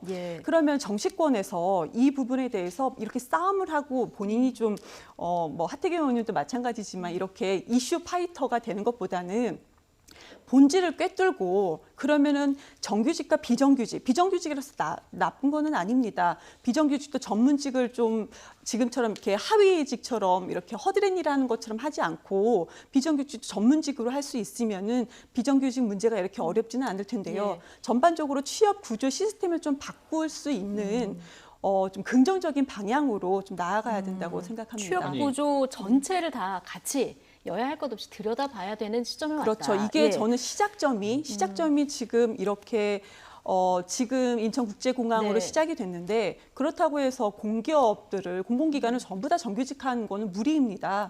그런데 우리 문재인 대통령이 저도 이런 발언하면 어떨지 모르겠는데요. 공공기관 비정규직 제로 시대를 열겠다라고 그 워딩이 조금 마음에 걸리긴 하는데요.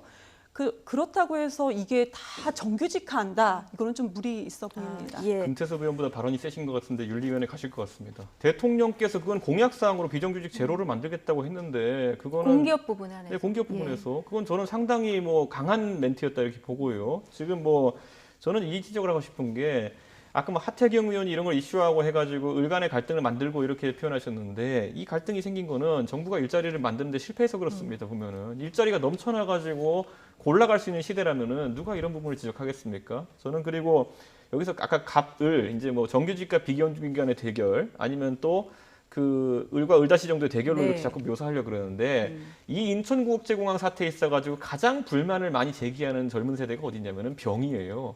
이분들은 취업 준비생들이에요. 이분들 입장에 봤을 때는 비정규직으로 고용되신 분들이 정규직으로 전환되는 과정 속에서 본인들이 봤을 땐 불공정한 어떤 그런 절차가 있다라고 보는 거예요. 그런데 그 지적에 대해 가지고 단순히 인천공항 내 정규직 그 취업자들과 이제 전환되는 비정규직 취업자들 간에 어쨌든 갈등이 있다 이런 식으로 묘사하는 거는 싸움 붙이는 게 오히려 민주당 쪽이죠. 절차의 불공정을 논하는 건데 왜 노조 이기주의로 만들어 버리냐는 겁니다. 만약에 그리고 민주당이 그 방향으로 가가지고 인천공항에 지금 정규직 계신 분들이 이기주의를 바탕으로 이런 것들을 갑과 을의 대결로 만들고 있다라고 지적하시는 거라면요. 그것도 해보십시오. 다만 그렇다면 지금까지 민주당이 단 한 번이라도 대기업의 정규직 노조에 대해 가지고 그런 이야기를 한 적이 있습니까? 예를 들어 어떤 자동차 회사에서 같은 일을 하는데 정규직과 비정규직이 다른 색깔 조끼를 입고 다른 복리후생 처분을 받는 것에 대해 가지고 통합당에서는 계속 지적을 했죠. 물론 방향성은 약간 다릅니다. 비정규직의 과도한 특권을 내려놓자는 취지로 저희가 얘기했지만은 민주당은 그 방향성에서 얘기한 게 하나라도 있습니까? 지금 와가지고 괜히 또 이제 인천공항 정규직으로 근무하신다는 그 1,400명들의 분들을 귀족으로 만들고 이분들이 본인들의 이익을 위해 가지고 정규직화를 반대한다 이런 식의 프레임을 짜려고 하는 게 아까 만들었던 결국 나쁜 사람 만들게 하는 거 아닙니까? 노조 이기주의라고 말씀을 해주셨는데요. 노조 간의 이견의 차가 있는 거고 제가 가장 문제를 삼는 거는 공사가 이거를 풀어갈 때 좀 절차에 문제가 있다라는 말씀을 드린 겁니다. 그리고 1,400명의 정규직이 있고 지금 이번에 비정규직으로 되는 분들이 1,900명이잖아요. 그런데 지금처럼 말씀을 되게 자극적으로 1,400명을 무슨 정규직을 귀족으로 만들었다. 이거는 제가 아까부터 계속 말씀드린 거지만 비판하는 건 좋은데요. 비판 포인트에서 너무나도 벗어나서 그냥 싸움을 부추기는 것 같다는 생각이 듭니다. 그리고 이런 말씀만 좀 드릴게요. 취업준비생들이 가장 피해를 본다. 맞아요. 취업준비생들 저도 물론 취업준비를 되게 오래 했던 사람으로서 되게 힘든 기간을 알고 있는데요. 근데 그 취업 준비생들이 지금 현재 정규직화되는 그 부분에 취업 준비했던 거는 아닙니다. 이렇게 말씀드리면 또 다른 쪽으로 좀 해석이 되면은 말이 좀 와전될 수도 있는데 그 부분은 분명히 말씀드리고 싶어요. 네. 취업 준비생들한테는 오히려 정규직 일자리가 다 늘어났다는 거는 분명합니다. 예. YTN에서 갑자기요 경비 직렬에 있는 분들 100명을 취업시키잖아요. 그럼 기자를 못 뽑아요. 그게 상식입니다. 그러니까 저는 그걸 청년들이 지적하고 있는데 거기다 대는 걱정 마라. 우린 기자도 100명 더 뽑을게. 이런 식으로 하는 거는 공기업이라는 특히 인천국제공항이라는 그냥 경영 상태가 괜찮은 곳을 하나 모델 삼아가지고 조삼모사도 아니고요. 진짜 이거는 아침에도 4개 주고 저녁에도 4개 줄게 이렇게 선심 쓰기 하고 있는 이거는 좀 겁니다. 억지인 것 같고요. 보안 검색 요원을 정규직화 하더라도요. 급여에 대해서는 뭐 더 크게 된다. 이런 지출이 있지는 않을 거라는 얘기는 했었고요. 그렇다고 해서 일하는 분야가 직종이 완전히 예. 다른데 그렇다고 해서 사무직을 더 뽑을 수 있는 거 못 뽑는다라고 말씀하시는 거는 억지인 것 같아요. 인건비 총액제가 있지 않습니까? 공기업에 대해 가지고. 그러니까 지금 인건비 총액제에서 벗어나지 않는다는 얘기가 분명히 나왔습니다. 예.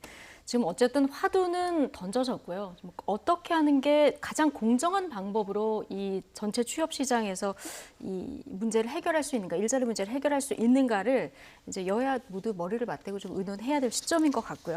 자, 이번에는 서초동으로 바로 넘어가 보겠습니다. 검찰 사정을 좀 들여다 볼 텐데요. 검언 유착 의혹 수사를 놓고 윤석열 검찰총장과 이성윤 서울중앙지검장이 정면 충돌한 이런 모양새입니다. 사면 초과에 놓인 윤석열 총장, 그런데 최근 나온 차기 대선 주자 지지율은 심상치 않습니다. 영상 보고 이야기 나눠보겠습니다.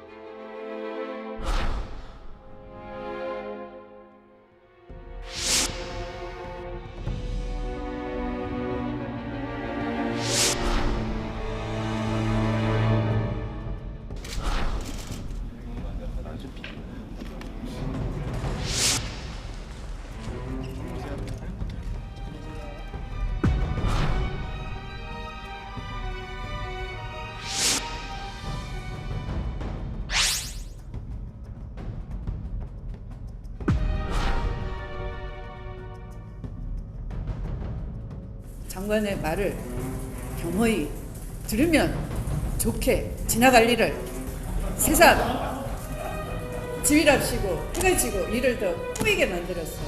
무혐의 결론으로 가고 있지 않느냐 하는 그 의심을 수사팀은 하고 강력히 이의 제기를 하고 있는 중이고요.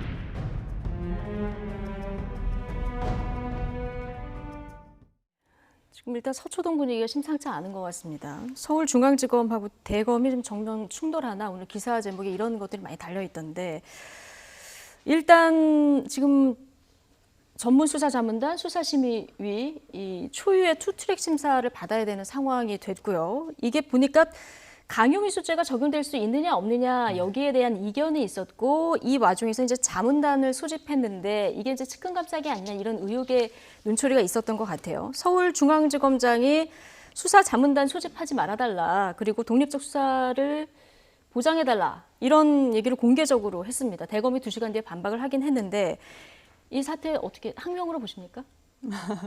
우선은 근본적으로 좀 들어가면요. 이게 무슨 누구의 수사냐. 한동훈 검사장입니다. 누구나 다 아실 거예요. 국민들도 정치에 관심이 없는 분들도 이미 그 이름은 많이 들으셨을 겁니다. 윤석열 총장의 최측근이죠. 그분께서 한 언론사 뭐 많이 아실 거예요. 채널A 뭐 기자와 언론사 기자와 검언 유착이 발견이 돼서 이거에 대한 수사를 하는 거예요. 그런데 이걸 수사를 하기 위해서는 전문 수사 자문단을 꾸려야 되는데요. 이거에 대해서 반쪽짜리 자문단, 한마디로 윤석열 총장이 지휘하에 이런 수사 자문단이 꾸려졌고 이 부분에 대해서 직접 수사를 나서는 서울중앙지검에서는 이거는 말이 안 된다라고 나서고 있는 건데요. 근데 정말 쉽게 얘기를 하자면은 나의 최측근을 수사를 하는데 그거를 자문단을 꾸리는데 내가 그 자문단을 꾸리고 또 그 수사가 어떻게 진행되는지 내가 좀 감시를 받아야 된다. 이렇게 하는 거는 좀 국민들께서 납득이 안 될 것 같아요. 그리고 윤석열 총장이 이런 얘기도 했습니다. 채널A 기자의 구속영장을 청구할 거면 대검에 대검을 설득해야 된다. 근데 지금까지 검찰이 구속영장 청구를 하는데 대검의 설득을 그렇게 했습니까? 그러면 왜 대검에 설득해야 되는지 대검은 아니면 또 윤석열 총장은 국민들을 좀 설득해야 될 것 같습니다. 국민들을 설득해야 된다. 어쨌든 지금 말씀하셨듯이 대검은 혐의 보완을 여러 차례 지휘했는데 여러 차례 불응을 했고 그리고 지휘부도 설득을 못하면 안 된다. 이런 지금 논리를 펴고 있는데요. 저는요, 민주당에서 애초에 속단하고 움직이는 거잖아요. 지금 이경 부대변인도 나와가지고 검언 유착이 확인되었다는 취지로 이야기했는데 저는 그러면 검언 유착에서 어느 해당 기자일 테고 검이라고 하면 한동훈 검사장을 아까 실명 지칭하셨으니까 한동훈 검사장이 무슨 말을 했는지 혹시 저한테 확인해 줄 수 있으십니까? 정확히 무슨 발언을 했죠? 문제될 만한 발언? 지금 수사가 진행되고 있죠. 그러니까 근데 정확히 무슨 발언을 했죠? 지금 수사가 진행되고 있는 거고요. 언론을 보면 많이 알고 있습니다. 언론 보면 나온 말 한마디도 없어요. 무슨 단어를 했다는 무슨 말을 했다는 거 나온 거 없지 않습니까? 근데 거기에서 결과를 단정짓고 지금 여당의 부대변인이 나와가지고 검언 유착이 있었다라고 이야기하는 것 자체가 지금까지 문재인 정부에서 자기네 쪽 인사들을 방어하기 위해 썼던 모든 논리를 뒤집는 겁니다. 혐의가 확인되지 않았는데 인사 조치부터 내릴 수 없다는 거, 조국 장관 때부터 계속 이야기했던 것인데 이미 추미애 장관 같은 경우에는 이 한동훈 검사장에 대해 가지고 인사 전보 조치를 내렸어요. 만약 비슷하게 제가 밖에 나갔더니만 누가 이경 부대변인 이름을 팔면서 사기를 치고 있어요. 근데 그걸 제가 제보했어요. 그러면은 무슨 말을 했는지 사실관계도 확인되지 않는데 거기다 대고 민주당에서 만약에 이경 부대변인을 직위 해제하고 앞으로 당원 자격 박탈하고 이러면 그게 정당한 수사입니까? 적어도 무슨 말을 했는지 나와야 되는 건데 그거 나오지 않은 상황 속에서 이 판을 끌고 나가는 거. 저도 이렇게 얘기할 정도면요. 대검을 설득하라는 얘기는 뭐냐면요. 적어도 이 사건의 실체를 파악한 다음에 그걸 대검으로 이해할 수 있을 정도가 되어야지 국민이 납득할 것이라는 건데 지금 무슨 말을 했는지 아무도 모르잖아요. 그러면 제가 좀 질문을 하나 좀 드릴게요. 조범동 1심 선고가 나왔습니다. 정경심 교수 횡령 공범 아니다. 그걸 코링크 최고 경영자 아니다. 그걸 10억 원 투자 아니고 이거 빌려준 거다. 대여금이다. 이렇게 심사 결과 나왔는데 이거를 수사하기 전에요. 구속영장 청구하기 전에 그럼 정경심 교수 무슨 얘기 나왔습니까? 투자에 대해서 정확히 조국 장관이 그때 청문회 같은 청문회 아닌 것에 나와가지고 정경심 교수가 뭐라고 직접 했냐면 우리가 투자한 것은 맞지만이라고 얘기했어요. 정경심 교수가 직접 무슨 얘기를 했습니까? 안 했습니다. 그런데 구속영장 청구됐고요. 구속됐습니다. 그렇게 얘기를 할 수가 있는 거예요. 그러니까 그렇게 너무 억지적으로 몰고 가는 거는 본인 말인데 무슨 억지라는 겁니까? 억지로 몰고 가는 좀 아닌 것 같습니다. 어쨌든 검찰 수사가 좀 진행되고 있는 상황이라 좀 지켜보기는 해야 될 것 같은데 지금 추미애 장관도 검찰총장이 지휘 체계를 잘 안 따르고 있다 이런 비판을 계속 쏟아내고 있고요. 여권에서는 사퇴 압박 얘기도 나오고 있는 상황인데 아까 저희가 영상 구성에서도 보여드렸습니다마는 갑자기 또 여론조사를 했더니 대권주자 3위로 껑충 뛰어오르는 이런 현상도 우리가 볼 수 있습니다. 자, 윤석열 검찰총장 그런데 본인은 과거에도 정치에 뜻이 없다 이렇게 분명히 밝히기도 했었는데요. 그런데 최강욱 열린민주당 대표의 시각은 좀 다릅니다. 과거 윤석열 총장 발언과 최강욱 대표 인터뷰 내용 같이 듣고 오시겠습니다. 제가 그분을 만난 거는 다 그분이 야인이던 시절이고요. 좀 한번 출마를 하라는 얘기를 간곡하게 했는데 저는 이제 그걸 거절을 했고 중앙지검장이 된 후부터 움직이는 그 과정들을 좀 전해드린 적이 있는데 그때 보면은 정치를 염두에 둔 행보라고 볼 수 있는 그런 상대방들을 많이 만나고 다니신다는 얘기를 들은 적이 있습니다. 그러니까 그러면 정말 대선에 도전할 뜻을 갖고 있는 것처럼 보이세요? 제가 보기에는 그런 뜻이 아주 없는 분 같지는 않습니다. 지금 최강욱 열린민주당 대표 얘기를 들어보면은 대선에 도전할 뜻이 아주 없는 분인 것 같지는 않다 이런 얘기를 합니다. 지금 행보를 보면 그런 게 보인다는 얘기인데 여권 내에서도 혹시 민주당 내에서도 이런 시각을 갖고 있는 분들이 좀 있으십니까? 개개인으로 가지시는 분들은 제가 일일이 다 177분을 다 물어본 건 아니니까요. 개개인 의견은 다 있을 수 있을 것 같은데요.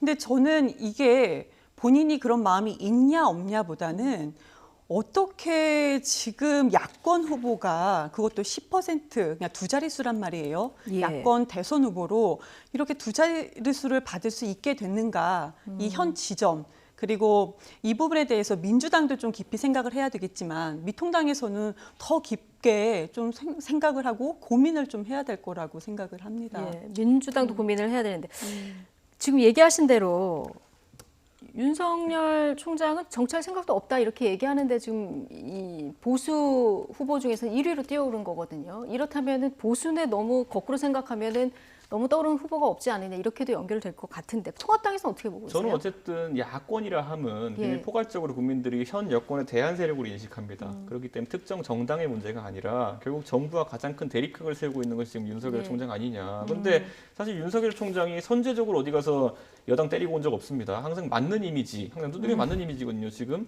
그런데 그런 상황 속에서 결국 여당에 하기 나름이다. 언제 이 윤석열 총장을 이 지금 보면 선대본부장 추미애거든요. 지금 보면은 그 체제 하에서 얼마나 더 세게 때릴 것이냐. 여기에 따라서 반작용으로 이분이 성장할 수 있는 가능성은 있다.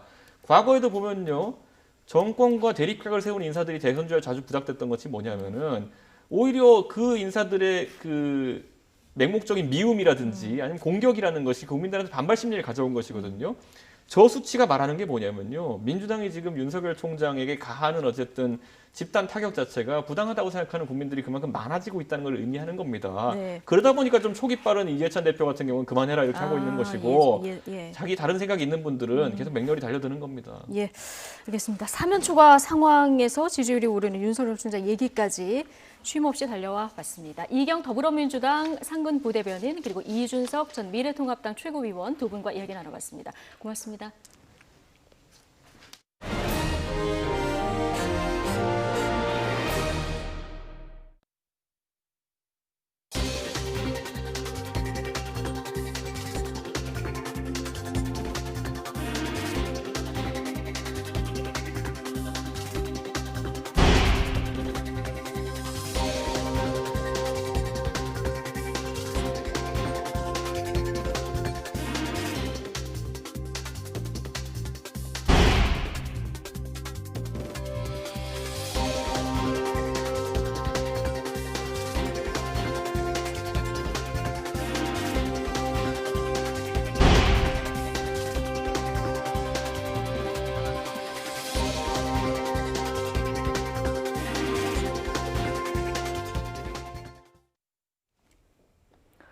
네, 코로나19가 수도권에 이어서 광주와 대전에서도 확산하면서 7월 첫날 신규 확진자 수가 다시 50명대로 올라섰습니다. 코로나19 치료제로 특례 수입한 렘데시비르가 오늘부터 공급됩니다. 취재기자 연결해서 자세한 내용 알아보겠습니다. 김종균 기자.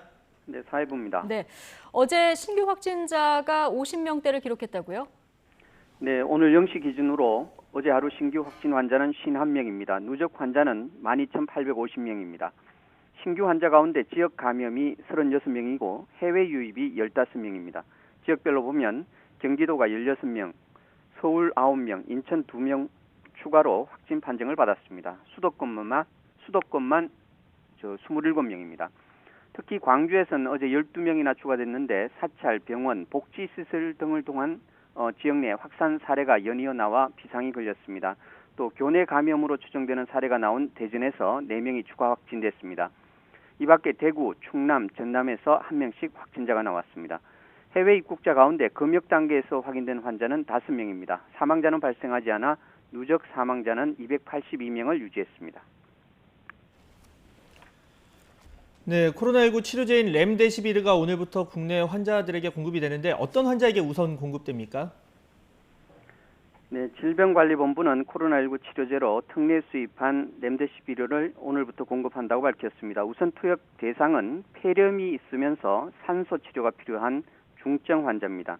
질병관리본부는 이달까지 무상 공급 물량을 우선 확보하고 다음 달부터 가격 협상을 통해 구매를 진행한다는 계획입니다.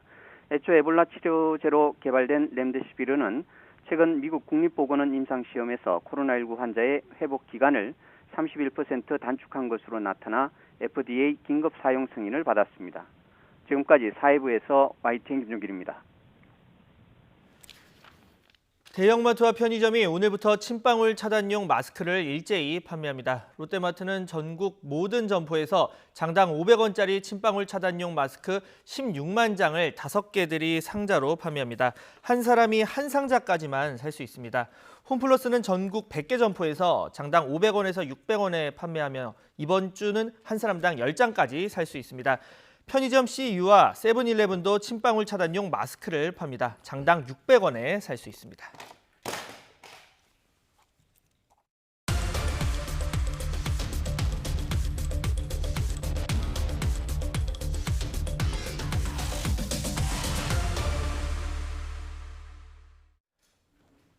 홍콩 보안법이 현지 시각 어젯밤, 우리 시각으로는 오늘 0시부터 시행에 들어갔습니다. 이 강력히 반발하고 있는 미국, 당장 홍콩에 특혜를 주는 규정부터 중단시켰습니다. 관련 내용 그래픽과 함께 짚어보겠습니다.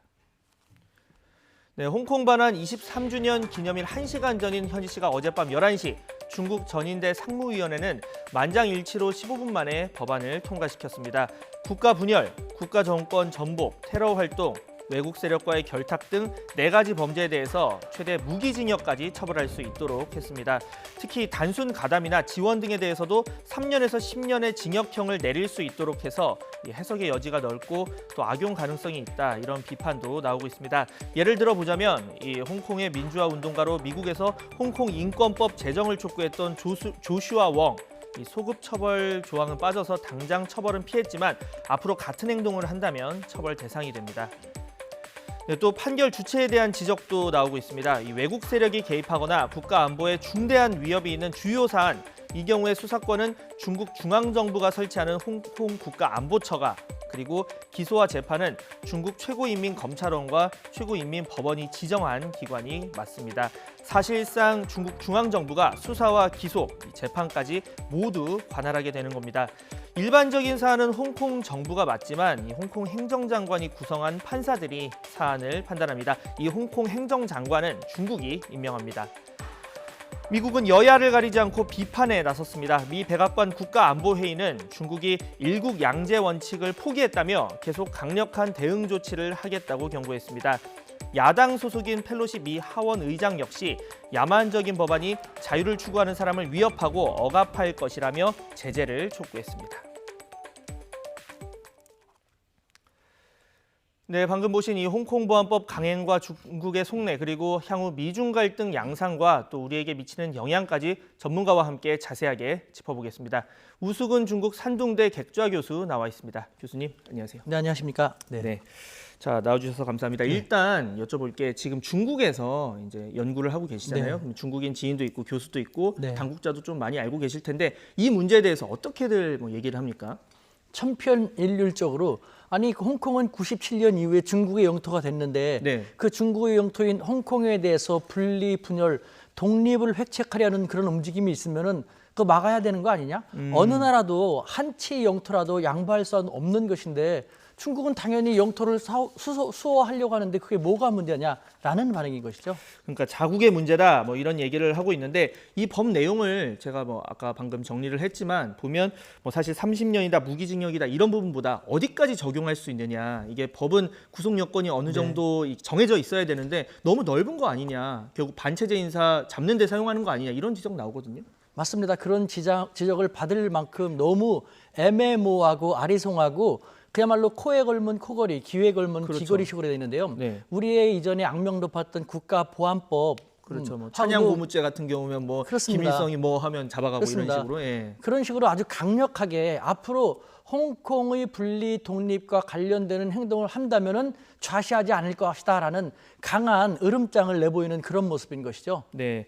그럼 홍콩 민주화 세력 입장에서는 당연히 이런 우려를 할 수밖에 없는데 중국이 어떻게 나갈까요? 일단 초반에는 이 법을 지나치게 엄격하게 적용은 하지 않을 것이다, 이런 관측도 있고, 반대로 초반에 좀 어떻게 보면 보여줄 것이다, 이런 얘기도 있고, 다양한 해석이 나오고 있거든요. 제 생각으로는 그 중국이 이와 같이 아주 강경한 법안을 만들어냈습니다만 당분간은 국제사회 및 홍콩의 추이를 지켜볼 것입니다. 당분간은 좀 신중하게 나설 것이다. 그렇습니다. 중국은 항상 국제사회에서 책임 있는 대국으로서 협력하겠다, 국제사회의 그 스탠다드를 지켜나가겠다라고 얘기를 하고 있는데 이와 같은 걸 만든 다음에 소급 적용이 되지 않게 만들었음에도 불구하고 바로 이걸 갖다가 정말 무소불위 칼날처럼 휘두르고 나선다면은 국제사회에서 자신들이 위치가 그만큼 훼손될 수밖에 없거든요. 그렇죠. 그렇기 때문에 이와 같은 으름장을 만들어 놓고 지켜보려고 하는 그런 모습을 보일 겁니다. 네, 사실 지금 해외 반응을 좀 보자면 미국은 아예 백악관 차원에서 성명을 냈죠. 그리고 뭐 영국이나 일본, 호주 등도 뭐 유엔 대표부 등을 통해서 입장을 발표를 했습니다. 그 홍콩 보안법을 철회하라, 아예 이런 입장을 냈고, 중국 입장에서는 이런 국제 여론이 분명 부담일 텐데 그럼에도 이렇게 강행을 한 어떤 이유가 있을까요? 네, 우리가 좀 제대로 알 필요가 있는데요. 이거 대단히 중요한, 우리 사회에도 상당한 파급력을 끼칠 만한 사안이기 때문에 네. 우리는 이 대립하는 양측의 입장을 객관적이고 타당하고 중립적으로 잘 파악할 필요가 있습니다. 예. 우리 사회에서는 우리가 5.18이라든가 60 민주화운동을 겪었기 때문에 아무래도 홍콩의 민주 세력이라고 호칭한다면은 홍콩 민주 세력에 더 심정적으로 가까워서 그쪽의 입장만 너무 바라보고 있는데, 중국의 입장에 선다면은 우리가 어떻게 하면 좋을지 우리의 자세도 잘 알 수 있을 것입니다. 이 문제는요, 1984년 네. 영국과 중국이 공동 성명을 채택을 함으로써 그 안에 일국양제라는 표현을 넣음으로써 비롯된 것입니다. 이 일국양제에 대한 해석과 평가를 둘러싸고 홍콩의 민주 세력이라든가 중국 당국이 첨예하게 대립하고 있는 것인데요. 아까 말씀하신 것처럼 미국에서는 중국 당국이 일국양제를 포기하려고 하는 것이냐라고 하는데, 오히려 중국에서 인민대회 상임위원장, 우리식으로 하면 국회의장인 리잔수 같은 경우는 이 법을 제정한 다음에 이제 비로소 본격적으로 일국양제를 더 효율적으로 추진할 수 있고 국가 안보를 수호할 수 있다라고 표현했거든요. 무슨 말이냐? 이 일국양제에 대해서 홍콩의 민주 세력이라든가 서구 사회에서는 양제에 방점을 두고 있습니다. 양제. 예, 하나의 나라지만 우리 홍콩은 중국과 달리 사회주의 제도가 아니라 민주주의, 영국 같은 예. 자유민주 제도를 그대로 50년 동안 보장한다라는 양제에 방점을 두고 있고요. 중국 같은 경우는 좋다, 우리는 보장 약속한다. 하지만 어디까지나 일국, 하나의 중국이라는 국가 안보를 훼손하지 않는 범위 내에서 모든 것은 이루어져야 된다라는. 그런데 중국의 입장에서는 수년 전부터 홍콩의 뒤에 미국이라든가 영국 같은 불온한 자신들을 견제하는 외국 세력이 개재되어 있다고 생각하거든요. 중국 입장에선 불온한 국가. 그러면서 점점 그 홍콩 시위가 폭력화 양상을 띠고 분리 분열의 양상을 보이니까 어떻게 우리 영토를 포기할 수 있느냐. 그만큼 강경하게 대처하지 않으면 안 된다. 다시 말하지만 일국양제 우리는 계속 할 것이다. 자치권 보장할 것이지만 어디까지나 중국이라는 국가 안보, 사회 혼란이 야기되지 않는 그런 범위 내에서 이루어져야 된다라는 것이죠. 네, 뭐 아무래도 또 특히 중국은 지금 홍콩뿐 아니라 마카오도 있고 또 신장 위구르 자치구, 뭐 티베트 자치구, 거기에다 대만까지, 그러니까 이렇게 홍콩 관련해서 일국양제 실험이 제대로 되지 않으면 이제 다른 곳에 연쇄적으로 이렇게 또 독립 도미노라고 해야 될까요? 이런 부분이 있다. 이런 우려도 하는 것 같거든요. 정말 맞습니다. 예를 들면은 중국 당국자들은 저에게 그런 식으로 반문을 하죠. 아니, 우 교수님, 만약에 그렇다면 어떤 한국의 반정부 세력과 그다음에 외국 세력이 결탁을 해서 한국의 영토인 제주도를 가지고 분리 독립시키려고 계속 그런 불손하게 끌고 나간다면은 한국 정부라든가 한국 사람들은 가만히 있겠습니까? 어떤 식으로든지 막아야 되는 거지 않습니까? 제주도의 고도의 자치권을 보장을 하고 제주도가 향유할 수 있는 것은 그대로 하게 하지만, 그래도 마지노선은 국가 안보, 제주도는 대한민국의 영토이다라는 것을 사수해야 한다는 것이거든요. 말씀하신 것처럼 중국은 이 홍콩을 갖다가 들어주게 되면은 대만 문제도 있고 마카오라든가 국내에서도 소수민족 분리 독립 위기가 항상 상존하고 있거든요.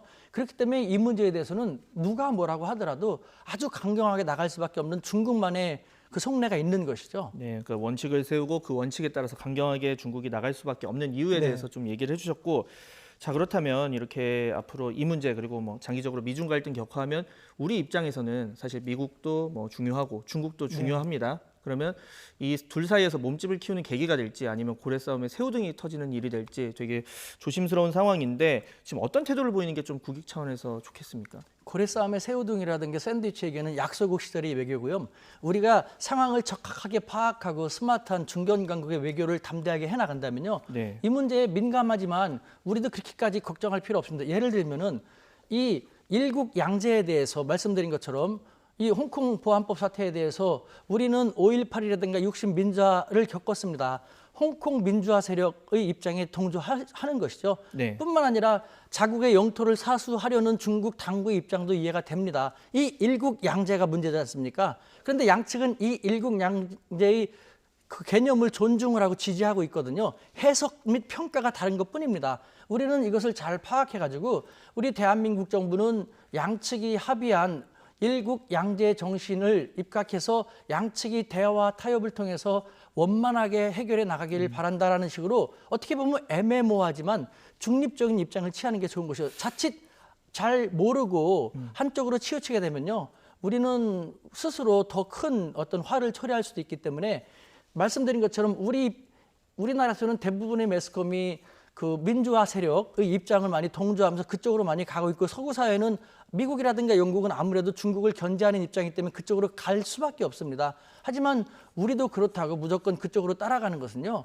국익에 얼마나 도움이 되는지 그걸 꼼꼼히 따져볼 필요가 있는 것이죠. 네, 조금 전 그 나왔던 김인철 외교부 대변인 그래픽 다시 한번 보겠습니다. 거기에 좀 내용이 정리가 돼 있는데 지금 보면 정부는 1984년 중국과 영국의 공동성명의 내용을 존중하겠다. 그리고 홍콩이 일국 양제하에서 고도의 자치를 향유하고 안전과 발전을 지속하는 것이 중요하다고 본다. 이게 내용이 뭐가 달라졌냐면 이제 고도의 자치를 향유하고 이 내용이 이제 기존에 없다가 추가가 됐더라고요. 그러니까 홍콩의 자치를 우린 존중하는데 또 중국과 영국의 공동성명 내용도 존중하고 이제 안전과 발전을 지속하는 게 중요하다고 본다. 그러니까 다른 아까 말한 뭐 영국이라던가 호주, 일본 등 27개 나라가 유엔에서 낸 이 홍콩 보안법 폐지하십시오, 철회하십시오. 이것보다는 좀 수위가 낮지만 또 뭐 자치는 앞으로 향유를 했으면 좋겠다. 이런 내용으로 들리거든요. 네, 제가 생각할 때 매우 적절하게 우리 브리핑을 했다는 생각이 드는데요. 네. 아무리 중국의 입장에서는 내정 문제지 않습니까? 그렇죠. 내정이라고 하더라도 보편적인 인권이라는 건 있습니다. 이미 1966년에도 유엔을 중심으로 국제인권규약이 설립이 돼갔고요. 그 안에서 기본적인 인권은 국가를 막론하고 지켜줘야 된다고 하고 있는데 우리는 이 문제에 대해서 말씀드린 것처럼 우리 정부도 잘 했다고 생각이 되는데 홍콩이라든가 미국이라든가 혹은 중국 양측에서 어떤 식으로 압력을 가해 올 것입니다. 하지만 우리는 이와 같은 자세를 중심으로 하면서 보편적인 인권도 관심을 가지는, 예를 들면 우리 5.18 때 국제사회의 관심과 관여가 없었으면은 우리는 5.18을 잘 극복하기 쉽지 않았을 수도 있습니다. 네. 그러니까 우리도 그와 같은 심정으로 너무 지나치게 한쪽으로 쏠리는 것이 아니라 중국 당국이 너무 과하게 폭주하지 않도록 지속적인 보편적인 인권이라는 관점에서 바라보고 관심을 갖고 필요할 때는 어드바이스도 해주는 그런 자세로 나간다면요. 즉 한쪽으로 쏠리지 않고 그렇게 한다면은 홍콩 민주 세력과 중국 당국으로부터도 지지를 받고 나중에는 우리 한국에게 뭐 필요할 경우는 어떤 중재 같은 것을 부탁하게 되지도 않을까라는 생각이 듭니다. 네, 말씀하신 것처럼 중국의 내정이긴 하지만 뭐 비유를 해보자면 가정일에 대해서 뭐 외부에서 간섭하지 말라고 하면서 대신 자녀를 낳은 폭행해도 된다 이런 건 아니듯이 그렇죠. 어디나 이 인류 모두의 보편적인 가치라는 게 있다, 그 그렇죠. 인권이다 이런 얘기를 해주셨고, 자 홍콩이 그동안 금융 허브로서 지위가 있었습니다. 이제 벌써 지금 특례적인 뭐 그런 지위를 많이 없애겠다. 미국은 네. 벌써 이제 실행에 네. 들어가고 있고, 그렇다면 중국 정부 입장에서도 좀 부담일 텐데 홍콩의 대체제를 찾는 게 쉽지만 않을 것 같거든요. 그렇지만도 않습니다. 아 그런가요? 중국의 입장에서 바라볼 때 홍콩은 그렇게 비중이 크지 않고요. 1970년대, 80년대 즉 중국이 개혁 개방을 하기 전이라든가 막 시작했을 때는 홍콩이 중국 전체 경제에서 차지하는 비중이 비교적 높았습니다. 네. 하지만 지금은 상당히 많이 떨어진 상태거든요. 중국의 입장에서는 다시 말씀드리지만 절대 양보할 수 없는 국가의 핵심 이익은 국가 안보입니다. 하나의 중국입니다. 분리, 독립, 분열은 절대 좌시하지 않겠다라는 것이기 때문에 홍콩에 계속 그런 식으로 나가면은요. 그 홍콩 싫으면은 이주 가도 좋다. 지금 이미 많이 떠나고 있지 않습니까? 중이 절이 싫으면은 중이 떠나야지 절을 파괴할 수는 없지 않냐. 갈 사람은 가라. 그리고 그 중국의 일부로서 홍콩에 계속 남아서 중국과 함께 가려고 하는 그런 곳이 있다면은 중국 정부가 막대한 경제적인 지원책을 들고 나옴으로써 홍콩 사람들이 경제적으로 어려움을 겪지 않도록 할 것이다라는 입장인 것이죠. 네, 마지막 질문 짧게 드릴게요. 이 미중 갈등, 세계 경제 등에 미치는 파급력 아주 뭐 큰데 앞으로 이 갈등 양상 뭐 더 심해질까요? 어떻게 보십니까? 갈등 양상은 더 심해질 수밖에 없습니다. 이것은 그냥 미중 무역 전쟁이라든가 환율 전쟁 같은 단편적인 게 아니라 저는 작년서부터 말씀을 드렸는데 미국과 중국, 지환과 지투 간의 패권 전쟁이거든요. 그렇죠. 특히 중국은 이 미국으로부터 계속해서 뭐 공격을 받으면서 속된 말로 맷집을 많이 키워오면서 처음에는 중국이 미국에 대해서 상당히 위축되고 두려워했습니다만 지금은 미국이 생각보다 그렇게 강하지 않구나라는 자신감을 세우고 있거든요. 네. 그렇기 때문에 중국의 이와 같은 자세를 보고 또 미국은 자존심 있지 않습니까? 아무리 펀치를 날려도 중국이 힘들어하지 않고 오히려 기세 등등한 모습을 보이면 또 다른 다양한 펀치를 날리려고 할 것이고, 그렇기 때문에 이 미중 양국의 어떤 한국의 국력이 크게 일어나가지고 큰 차이가 생기지 않는 한 앞으로 국제사회는 지완 지토와 이 패권 대립 국면에서 적잖이 혼란스러운 국면을 피할 수 없을 것 같습니다. 네, 말씀하신 것처럼 앞으로 쭉 이제 이런 갈등이 이어진다면 인류의 보편적 가치를 우리 정부가 지키고 그러면서도 국익도 훼손하지 않는 좀 지혜가 필요한 시점이 아닐까 싶습니다. 네, 지금까지 우수근 중국 산둥대 객자 교수와 함께 이 중국 그리고 홍콩 보안법 관련한 내용 알아봤습니다. 오늘 말씀 감사합니다. 네, 감사합니다.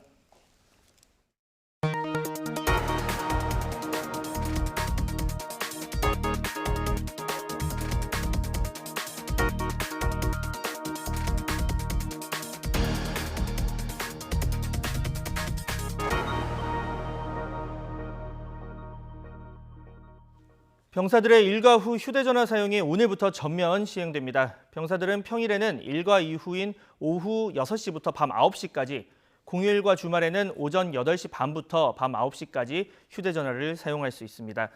국방부는 병사들의 복무 적응과 임무 수행, 자기 개발에 휴대전화 사용 전면 시행이 긍정적인 영향을 줄 거라고 본다며 시범 운영 기간인 지난 1년여 동안 기밀 유출 등 보안 사고는 없었다고 강조했습니다. 미국이 연일 북한의 대화 테이블 복귀를 주문하고 있습니다. 어제는 대북 특별대표인 비건 국무부 부장관이, 오늘은 오브라이언 백악관 국가안보보좌관이 북한에게 도발을 중단하고 협상에 나서라고 강조했습니다. 보도에 박홍구 기자입니다. 로버트 오브라이언 백악관 국가안보보좌관은 한국전 70주년을 기념한 화상 세미나에서 북미 정상회담의 의미와 함께 한반도 비핵화 의지를 강조했습니다. 그러면서 진전은 더디지만 대화의 문은 열려 있다고 말했습니다.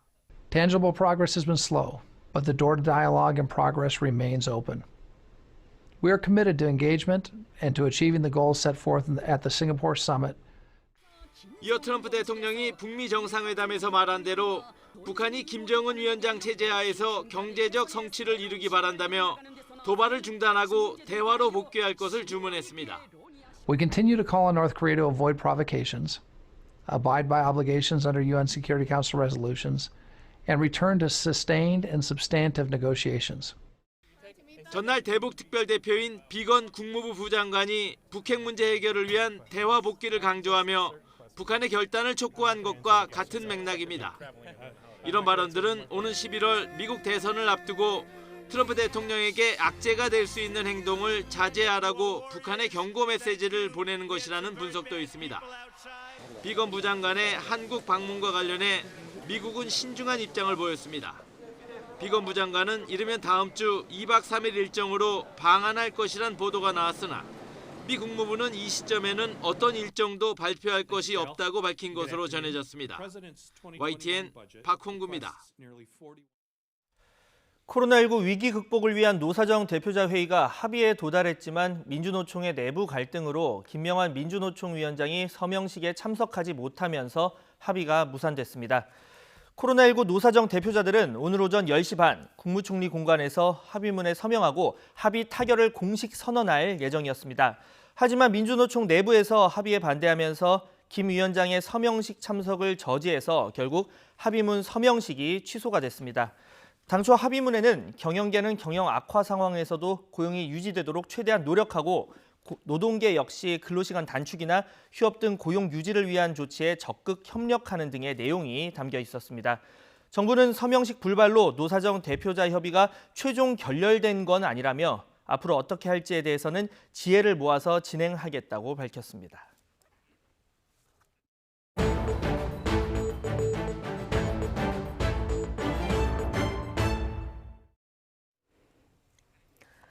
사모펀드 의혹 핵심 인물인 조국 전 법무부 장관의 오촌 조카 조범동 씨가 1심에서 징역 4년의 실형을 선고받았습니다. 조 씨는 조 전 장관 부인 정경심 교수와 일부 공소 사실에서 공범으로 함께 기소가 됐는데요. 재판부가 정 교수와의 공모 관계에 대해서는 대부분 인정하지 않아서 앞으로 정 교수 재판에 어떤 영향을 미칠지 관심입니다. 취재 기자 연결해서 어제 판결 내용 조금 더 자세히 알아보겠습니다. 강희경 기자. 네, 서울중앙지방법원입니다. 예, 먼저 조범동 씨 1심 선고 결과부터 좀 정리를 해보면 공소 사실이 굉장히 많았는데 대부분 유죄로 인정된 거죠? 네, 조범동 씨는 추가 기소된 사건까지 모두 합하면 구체적인 범죄 사실이 20가지가 넘는데요. 이 가운데 한 개를 제외하고는 모두 유죄 또는 일부 유죄 판단이 나왔습니다. 먼저 공소 사실 대부분을 차지하는 횡령 혐의에 대해 재판부는 조 씨가 사모펀드 운용사 코링크 PE와 코링크 PE가 인수한 업체 WFM의 중요한 의사결정권자라고 결론 내렸습니다. 이런 전제를 토대로 횡령으로 기소된 금액 모두 89억 원 가운데 72억 원을 유죄로 판단했습니다. 코링크를 실질적으로 운영하며 WFM을 무자본 인수하고도 자기 자본으로 허위 공시하고 전환사채 관련 허위 공시로 주가 부양을 시도했다는 혐의도 유죄가 인정됐습니다. 재판부는 전형적인 기업 사냥꾼 수법으로 피해가 선량한 투자자들에게 고스란히 돌아갔고 자본시장의 공정성을 훼손했다고 질타하며 징역 4년에 벌금 5천만 원을 선고했습니다. 예. 자, 어제 재판에서 무엇보다 관심은 정경심 교수와 공범으로 기소된 부분에 대해서 재판부가 어떻게 판단할지 이 부분이었는데요. 공모 관계가 대부분 인정되지 않았다면서요? 네, 조범동 씨의 공소 사실 20여 개 가운데 정경심 교수가 공범으로 적시된 건 3가지입니다. 허위 컨설팅 계약을 맺고 코링크 PE 자금 1억 5천여만 원을 횡령한 혐의, 코링크 PE의 펀드에 14억 원을 출자하면서 금융위원회에 약정 금액을 부풀려 신고한 혐의, 또 조국 전 장관 관련 의혹이 불거지자 코링크 PE에 있는 펀드 관련 자료를 없애도록 교사한 혐의, 이렇게 3가지인데요. 먼저 허위 컨설팅 계약 부분을 살펴보면 검찰은 정 교수가 투자한 10억 원에 대한 수익을 챙겨주기 위해 조 씨가 허위 컨설팅 계약을 꾸며 1억 5천만 원을 횡령했다고 기소했습니다. 하지만 재판부는 정 교수가 투자 이익금이 아닌 대여에 대한 이자금을 받은 것이라고 판단했습니다. 그러면서 이 가운데 5억 원은 실제 코링크 PE에 지급이 되지 않았다며 이 돈에 대한 이자 7,800만 원만 조 씨가 횡령했다고 인정했습니다. 하지만 정 교수에 대해선 이자를 받는 것에 대해 어떠한 문제의식을 가지지 못했을 가능성이 크다며 공범으로 인정하지는 않았습니다. 세금을 줄이기 위해 허위 자료를 만들고 공직자 재산 신고에서 일부 다른 사실을 신고한 행위 등은 비난받을 수는 있지만 횡령에 적극적으로 가담했다고 보긴 어렵다는 겁니다. 예. 그러니까 사모펀드 의혹과 관련해서 가장 핵심적인 공모 혐의가 인정이 되지 않은 건데요. 다른 공모 혐의에 대한 판단도 비슷했습니까? 네, 조 씨가 정 교수 측에서 받은 14억 원을 펀드에 출자하며 약정 금액을 부풀려 신고했다는 혐의도 일단 무죄 판단이 나왔습니다. 조 씨가 직접 변경 보고서를 작성하지도 않았고 관여하지도 않았다는 취지의 판단인데요. 조 씨에 대해 무죄로 판단하면서 정 교수와의 공모 관계는 아예 따지지 않았습니다. 반면 조 전 장관 수사가 본격화하던 시기 펀드 관련 자료를 없애거나 숨기도록 교사한 혐의에 대해서는 정 교수와 조 씨가 범행을 공모했다고 판단했습니다. 재판부는 정 교수가 조 씨에게 전화를 걸어 동생이 드러나면 큰일 난다고 말해서 정 교수 동생 이름을 자료에서 삭제했다는 조 씨 등의 진술을 토대로 공모 관계가 인정된다고 봤습니다. 정리하자면 정 교수가 공범으로 기소된 공소 사실 3가지 가운데 증거인멸 교사와 관련한 혐의 1가지만 조 씨와 정 교수의 공모 관계가 인정됐습니다. 네. 자, 이번 재판부의 판단이 정경심 교수 재판에 어느 정도 영향을 미칠까? 자, 이 부분이 궁금한데요. 어떻게 전망됩니까? 네, 정 교수가 재판을 받고 있는 사건은 조 씨 혐의 일부와도 겹치기 때문에 공범 판단 여부에 관심이 쏠렸는데요. 결과적으로 조 씨 재판부에서 사모펀드와 관련해서는 정 교수를 공범으로 보기 어렵다고 결론 내린 셈이 돼서 정 교수에게는 유리하게 작용할 것으로 보입니다. 반면 검찰은 추가 증거와 더 치밀한 논리로 공모 관계를 입증해야 하는 부담을 안게 됐습니다. 재판부가 또 조 씨의 범행을 권력형 범죄라고 보기는 어렵다고 판단한 부분도 검찰로서 부담입니다. 검찰은 조 전 장관이 민정수석에 취임해 직접 투자를 할 수 없게 되자 정 교수가 조 씨를 내세워 차명 투자를 한 게 사모펀드 의혹의 실체라고 보고 있습니다. 지난 2일 결심 공판에서 정치 권력과 조 씨가 검은 유착을 했다고 질타하기도 했는데요. 그러나 조범동 씨 재판부는 이번 범행의 주된 동기가 정치 권력과 검은 유착을 통해 상호 이익을 추구한 것이란 시각이 있긴 하지만 권력형 범행이라는 증거가 제출되지 않았다고 선을 그었습니다. 물론 이번 재판부 판단이 정 교수나 조 전 장관 재판에 직접적으로 영향을 미치는 건 아닙니다. 재판부도 이를 의식한 듯 공범 성립 여부를 일부 판단하긴 했지만 다른 재판에 확정적인 효력을 미친다는 기판력도 없다면서 제한적이고 잠정적인 판단일 수밖에 없다고 단서를 달았습니다. 정 교수 혐의에 대해서는 정 교수의 재판부에서 더 정확하게 판단할 거란 취지의 설명입니다. 예. 자, 검찰 그리고 정경심 교수 측 반응이 나왔습니까? 네, 아직 양측 모두 1심 판결문을 받아보지 못해서 구체적인 입장은 내놓지 않고 있습니다. 다만 검찰은 정 교수와의 공모관계가 부정된 부분에 대해 상급심에서 다시 한번 판단을 받아봐야 한다는 입장입니다. 특히 1억 5천만 원 횡령 혐의에 대해 재판부가 법리적으로 오해를 한 부분이 있어 보인다고 판단한 것으로 전해졌습니다. 정 교수 측은 유리한 결론이 나온 부분에 대해 참고할 건 참고하겠다면서도 신중한 입장을 보이고 있습니다. 우선 조씨 판결문을 받아본 뒤 정 교수와 공모관계로 얽힌 부분은 실제 정 교수의 공소 사실과 완전히 동일한지 또 구체적으로 어떻게 판단이 나온 건지를 먼저 검토하겠다고 밝혔습니다. 이와 별도로 당사자인 조범동 씨 측도 항소 의사를 밝혔습니다. 무죄를 주장한 부분이 많은데 거의 대부분 유죄가 나왔고 양형에 대해서도 다툴 부분이 많다는 입장입니다. 이번 판결은 조 전 장관 일가에 대한 사법부의 첫 판단이었는데요. 당장 내일 정 교수 재판도 예정돼 있어서 이에 대한 언급이 있을지도 주목됩니다. 지금까지 서울중앙지방법원에서 YTN 강희경입니다. 네, 뉴스뉴스 60초 뒤에 이어집니다. 네, 오늘은 장맛비와 더위 모두 쉬어갑니다. 서울은 흐린 하늘에 선선한 날씨가 이어지고 있는데요. 지금 21도를 보이는 서울 기온은 한낮에도 26도로 평년 수준을 밑돌면서 크게 덥지 않겠습니다. 하지만 내일부터는 다시 전국에 30도 안팎의 찜통 더위가 찾아오겠습니다. 지금 내륙은 하늘이 흐리기만 한 가운데 울릉도에만 약하게 비가 오고 있습니다. 오늘 오후 늦게까지 울릉도와 독도, 또 충북과 남부 일부 내륙에는 5mm 안팎의 비가 조금 오겠습니다. 낮 동안 크게 덥지 않겠습니다. 서울과 대전 26도, 광주 27도, 대구 28도로 예년 수준을 1, 2도가량 밑돌겠습니다. 내일은 더위 속에 대기 불안정으로 서울 등 내륙 곳곳에 소나기가 지나겠고요. 주말에도 장맛비 소식 없이 30도 안팎의 찜통 더위가 이어지겠습니다.